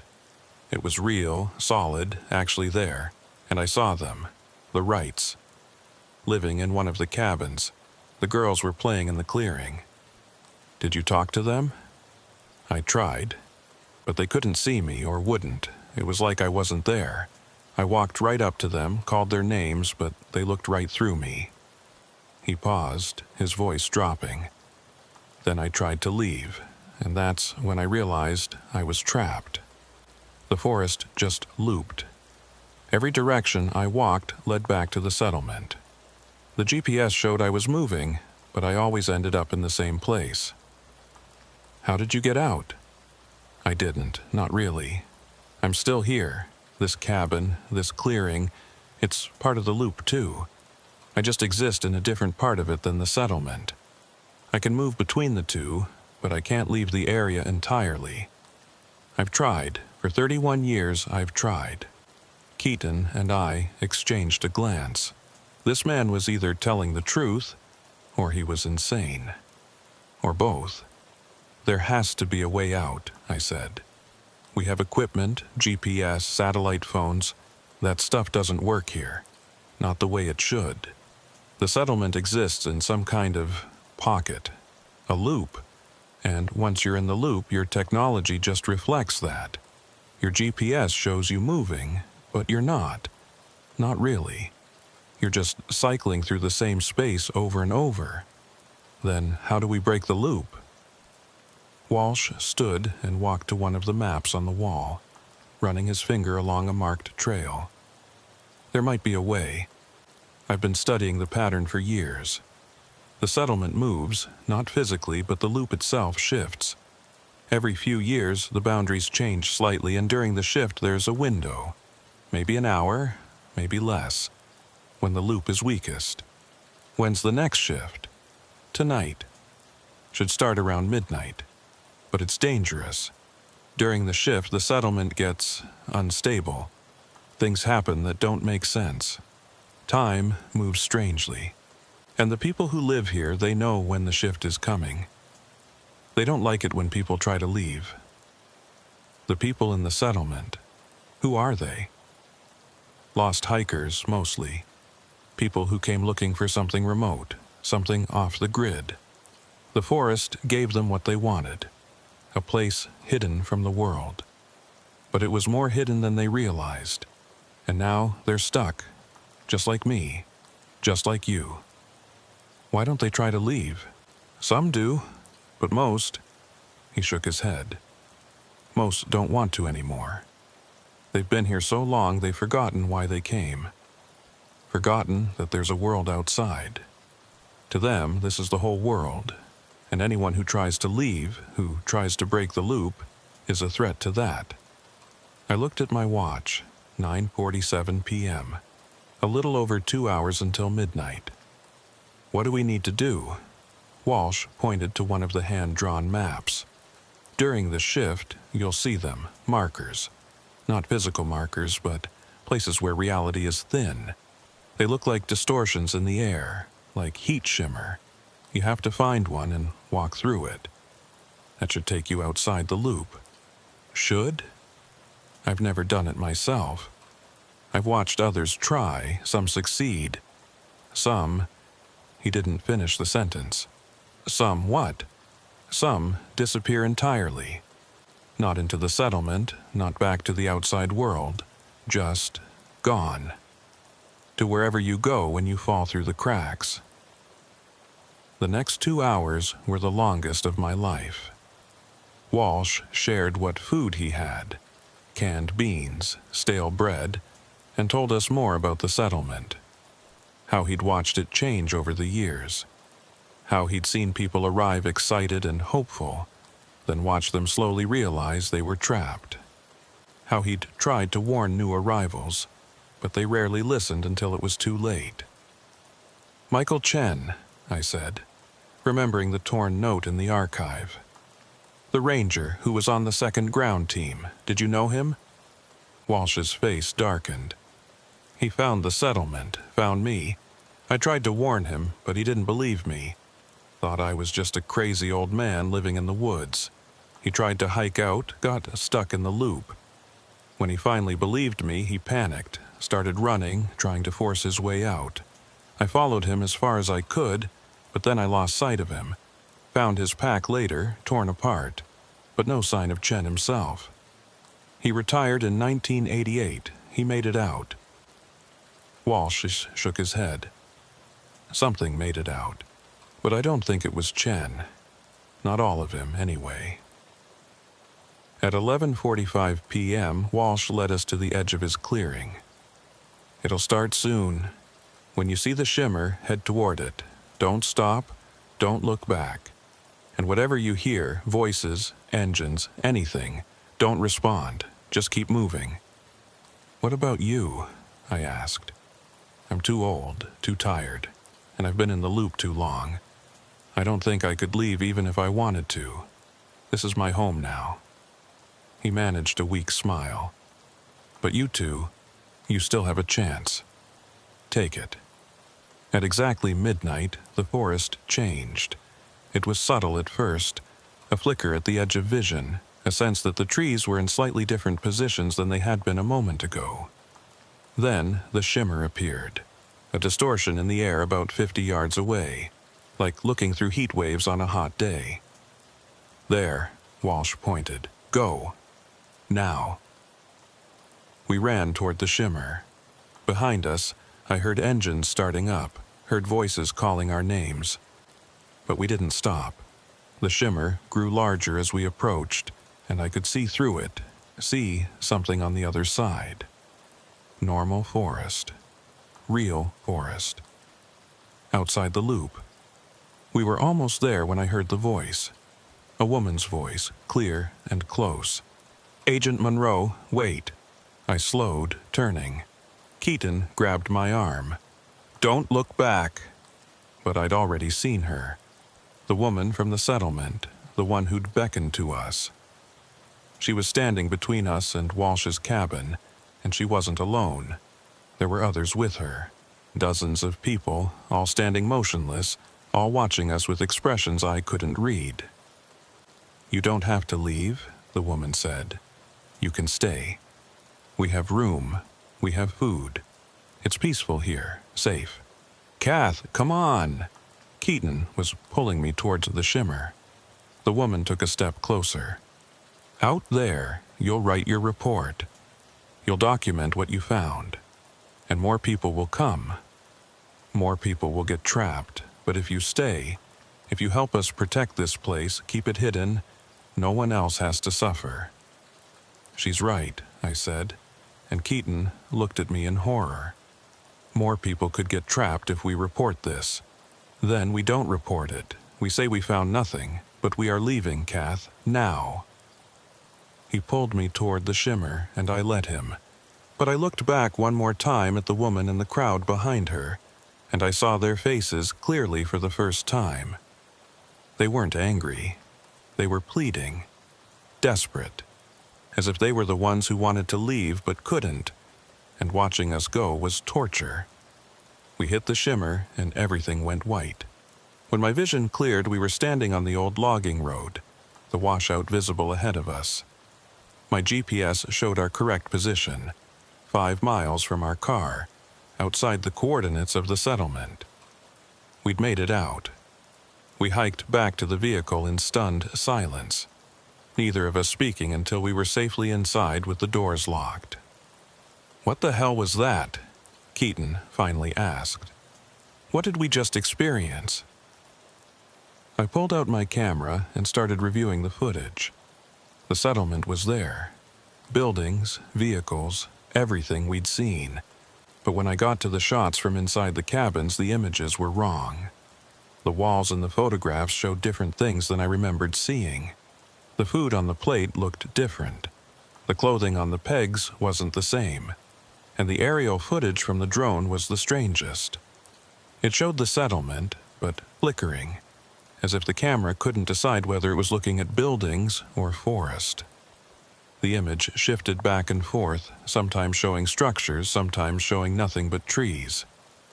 The evidence is corrupted, I said, or changing. like everything else about that place. We have to report this. Report what? That we found a magical settlement that exists in a loop of space-time? That we met a man who's supposedly been trapped there for 31 years? They'll think we're insane. Then we don't mention the weird parts.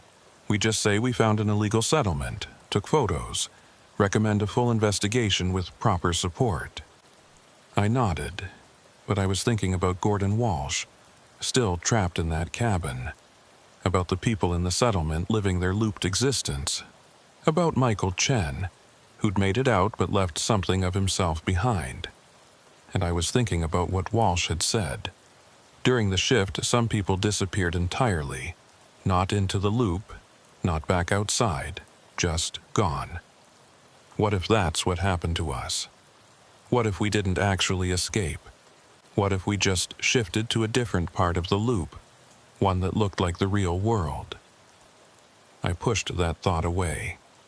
We were out. We were safe. The GPS confirmed it. The logging road was real. Everything was real, wasn't it?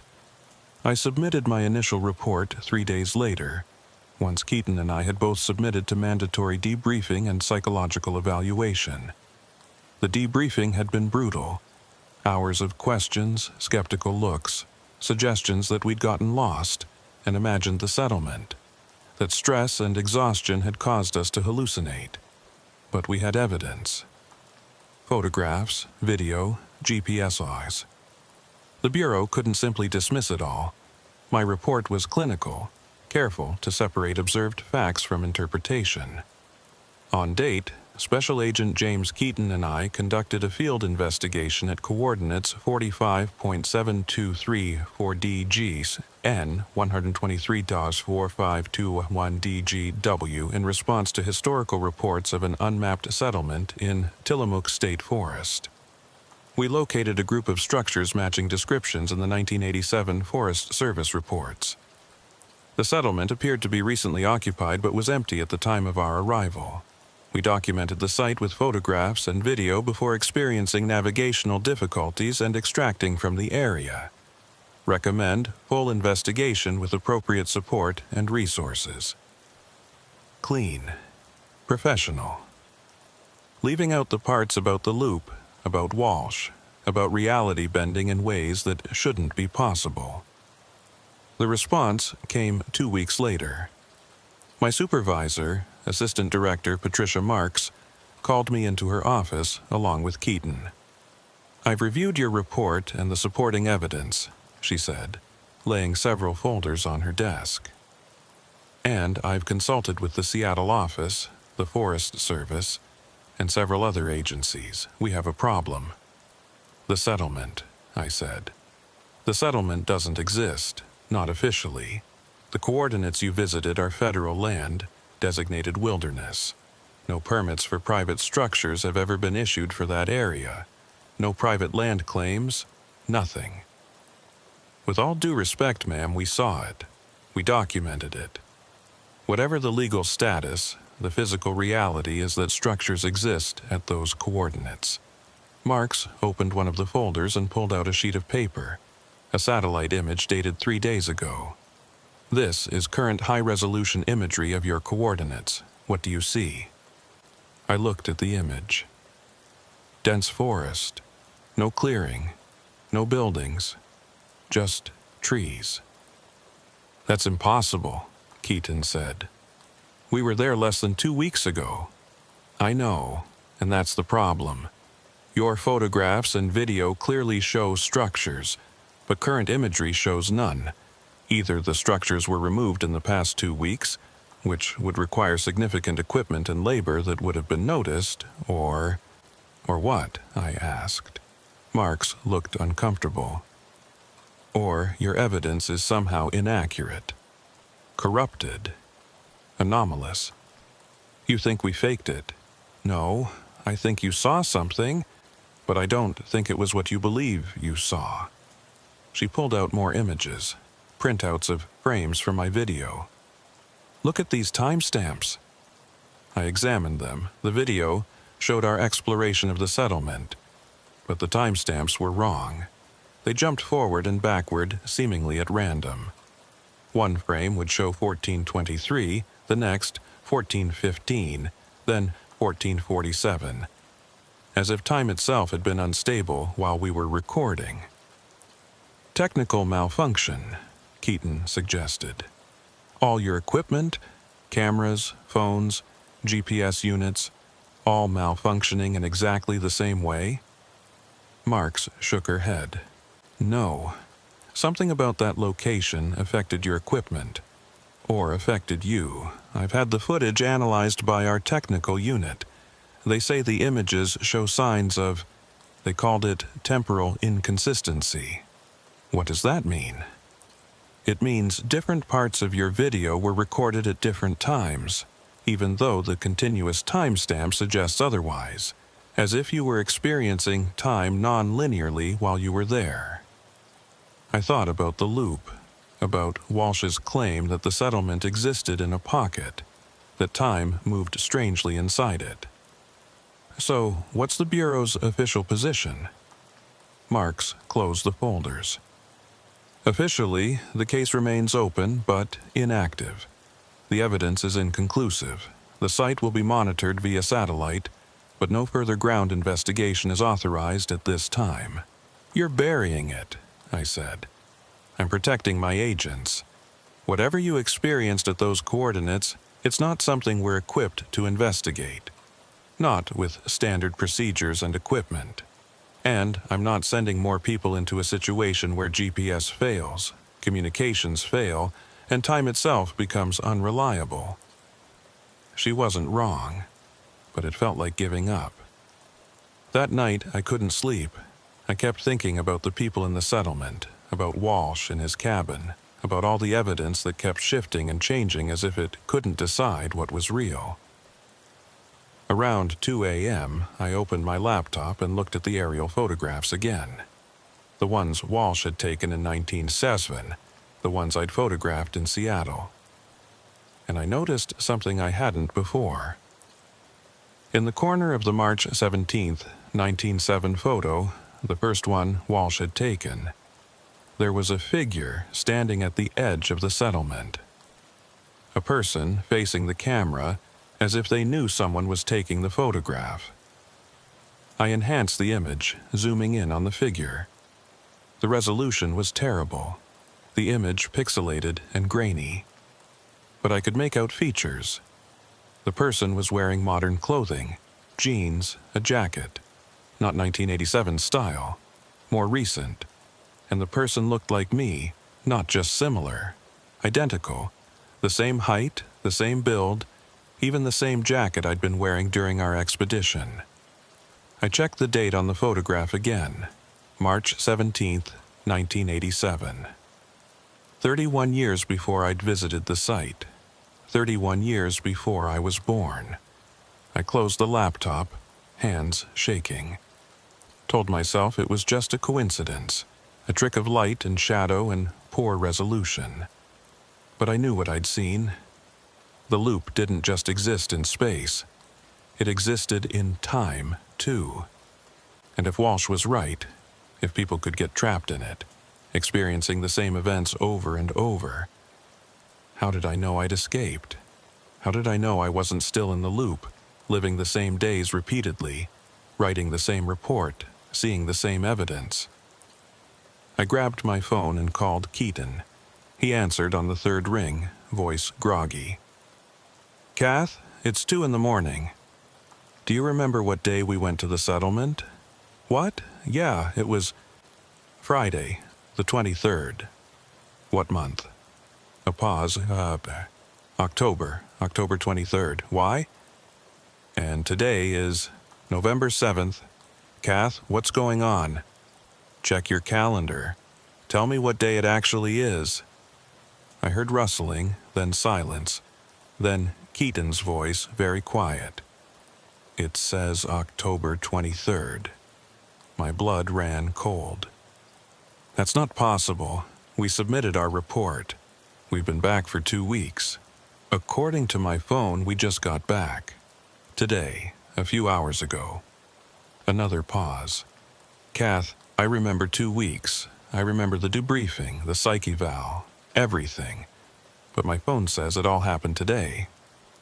I looked at my own phone.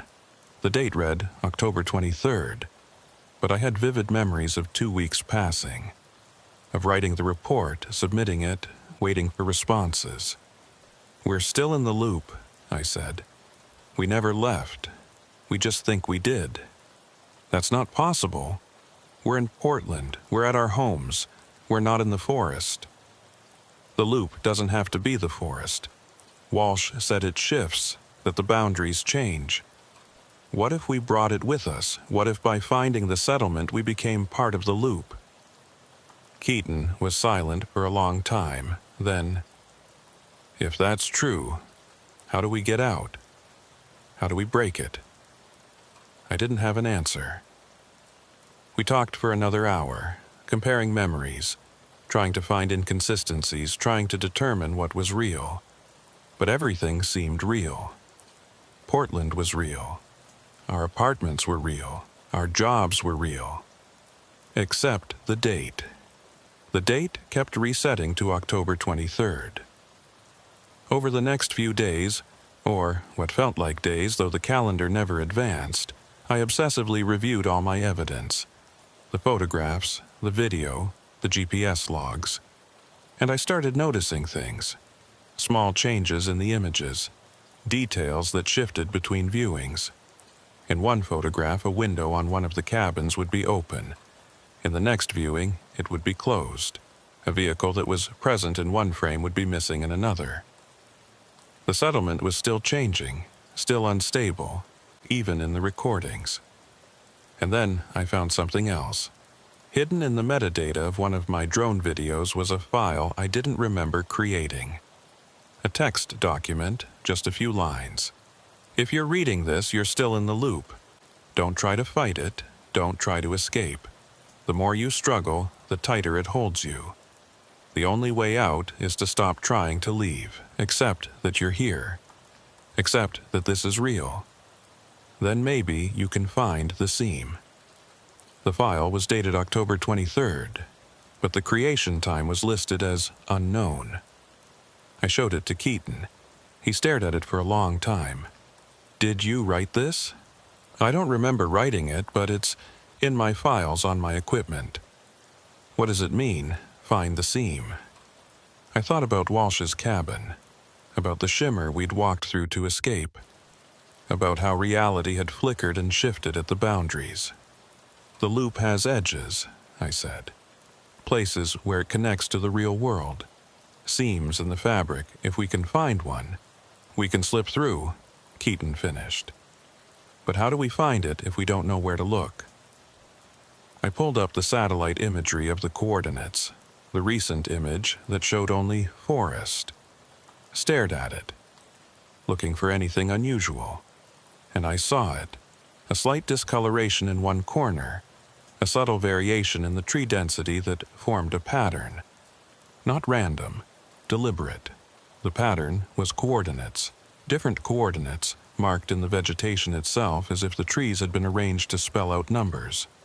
45, 7, 8, 9, 1, 9, N, 123, 40, 12, W. About 3 miles from the settlement. "That's our seam," I said. "That's where we need to go." We drove back to Tillamook State Forest the next day. Or what we thought was the next day. The calendar still read October 23rd, but subjectively time was passing. We were experiencing a linear progression of events, even if the date refused to change. The new coordinates were accessible via a different logging road, one that was in better condition than the route we'd taken before. We parked and hiked in, using GPS to navigate to the exact spot. We found it after about 2 hours. A small clearing, unremarkable except for one detail. A single dead tree standing in the center, its bark carved with the same symbols we'd seen in the settlement's central circle. "This is it," Keaton said. "I can feel it. This place is different." He was right. The air felt wrong here, slightly thicker, as if we were underwater. Sounds were muffled, and at the edges of vision, I could see that shimmer again, that distortion in reality. "What do we do?" I asked. The note said to stop trying to leave, to accept we're here. Keaton looked at the dead tree, at the symbols carved into it. Maybe that's the key. We stop fighting the loop, we accept it, and then... He reached out and placed his palm on the tree trunk, on one of the symbols. The air around us rippled. The shimmer grew stronger, spreading out from the tree like waves in water. I put my hand next to his, touching a different symbol. The world lurched sideways. And then we were somewhere else. Not the forest, not Portland. Somewhere between. A gray space, featureless and infinite, where the normal rules of distance and direction didn't apply. And standing in that space, I could see them. All of them. Gordon Walsh, looking younger than he should. Michael Chen, still in his Ranger uniform from 1987. The Wright family, parents and daughters standing together. And dozens of others, scattered across the gray infinity, all existing in the gaps between moments. "You found the seam," Walsh said, his voice echoing from everywhere at once. "Not many do. How do we get out?" I asked. "How do we get back to the real world?" You are in the real world. This is part of it. The part that exists between the parts. Some of us are stuck here. Others, like you, are just passing through. Whether you stay or go depends on what you believe is real. I believe Portland is real. I believe my life is real. Then go back to it. But understand, you've been changed by this place. You've seen what exists between. You can't unsee it, and it will follow you in small ways. Dates that don't make sense. Time that flows strangely. Moments where you are not quite sure what's real. "I can live with that," I said. "As long as I can live." Walsh nodded. "Then go. The seam works both ways. But Agent Monroe, don't come back. Don't try to investigate further. Some things are better left mysterious." I looked at Keaton. He nodded. Together, we turned away from the gray space, away from the trapped people, and walked toward what felt like the direction we'd come from. The world snapped back into place with a jarring suddenness. We were standing by the dead tree, hands still pressed against the symbols. But something was different. The air felt normal, the shimmer was gone. And when I checked my phone, the date had changed. November 7th. 2 weeks had passed in an instant. Or we'd finally broken free of the loop that kept resetting us to October 23rd. Or both. I wasn't sure anymore what was real and what wasn't. We hiked back to the car without speaking.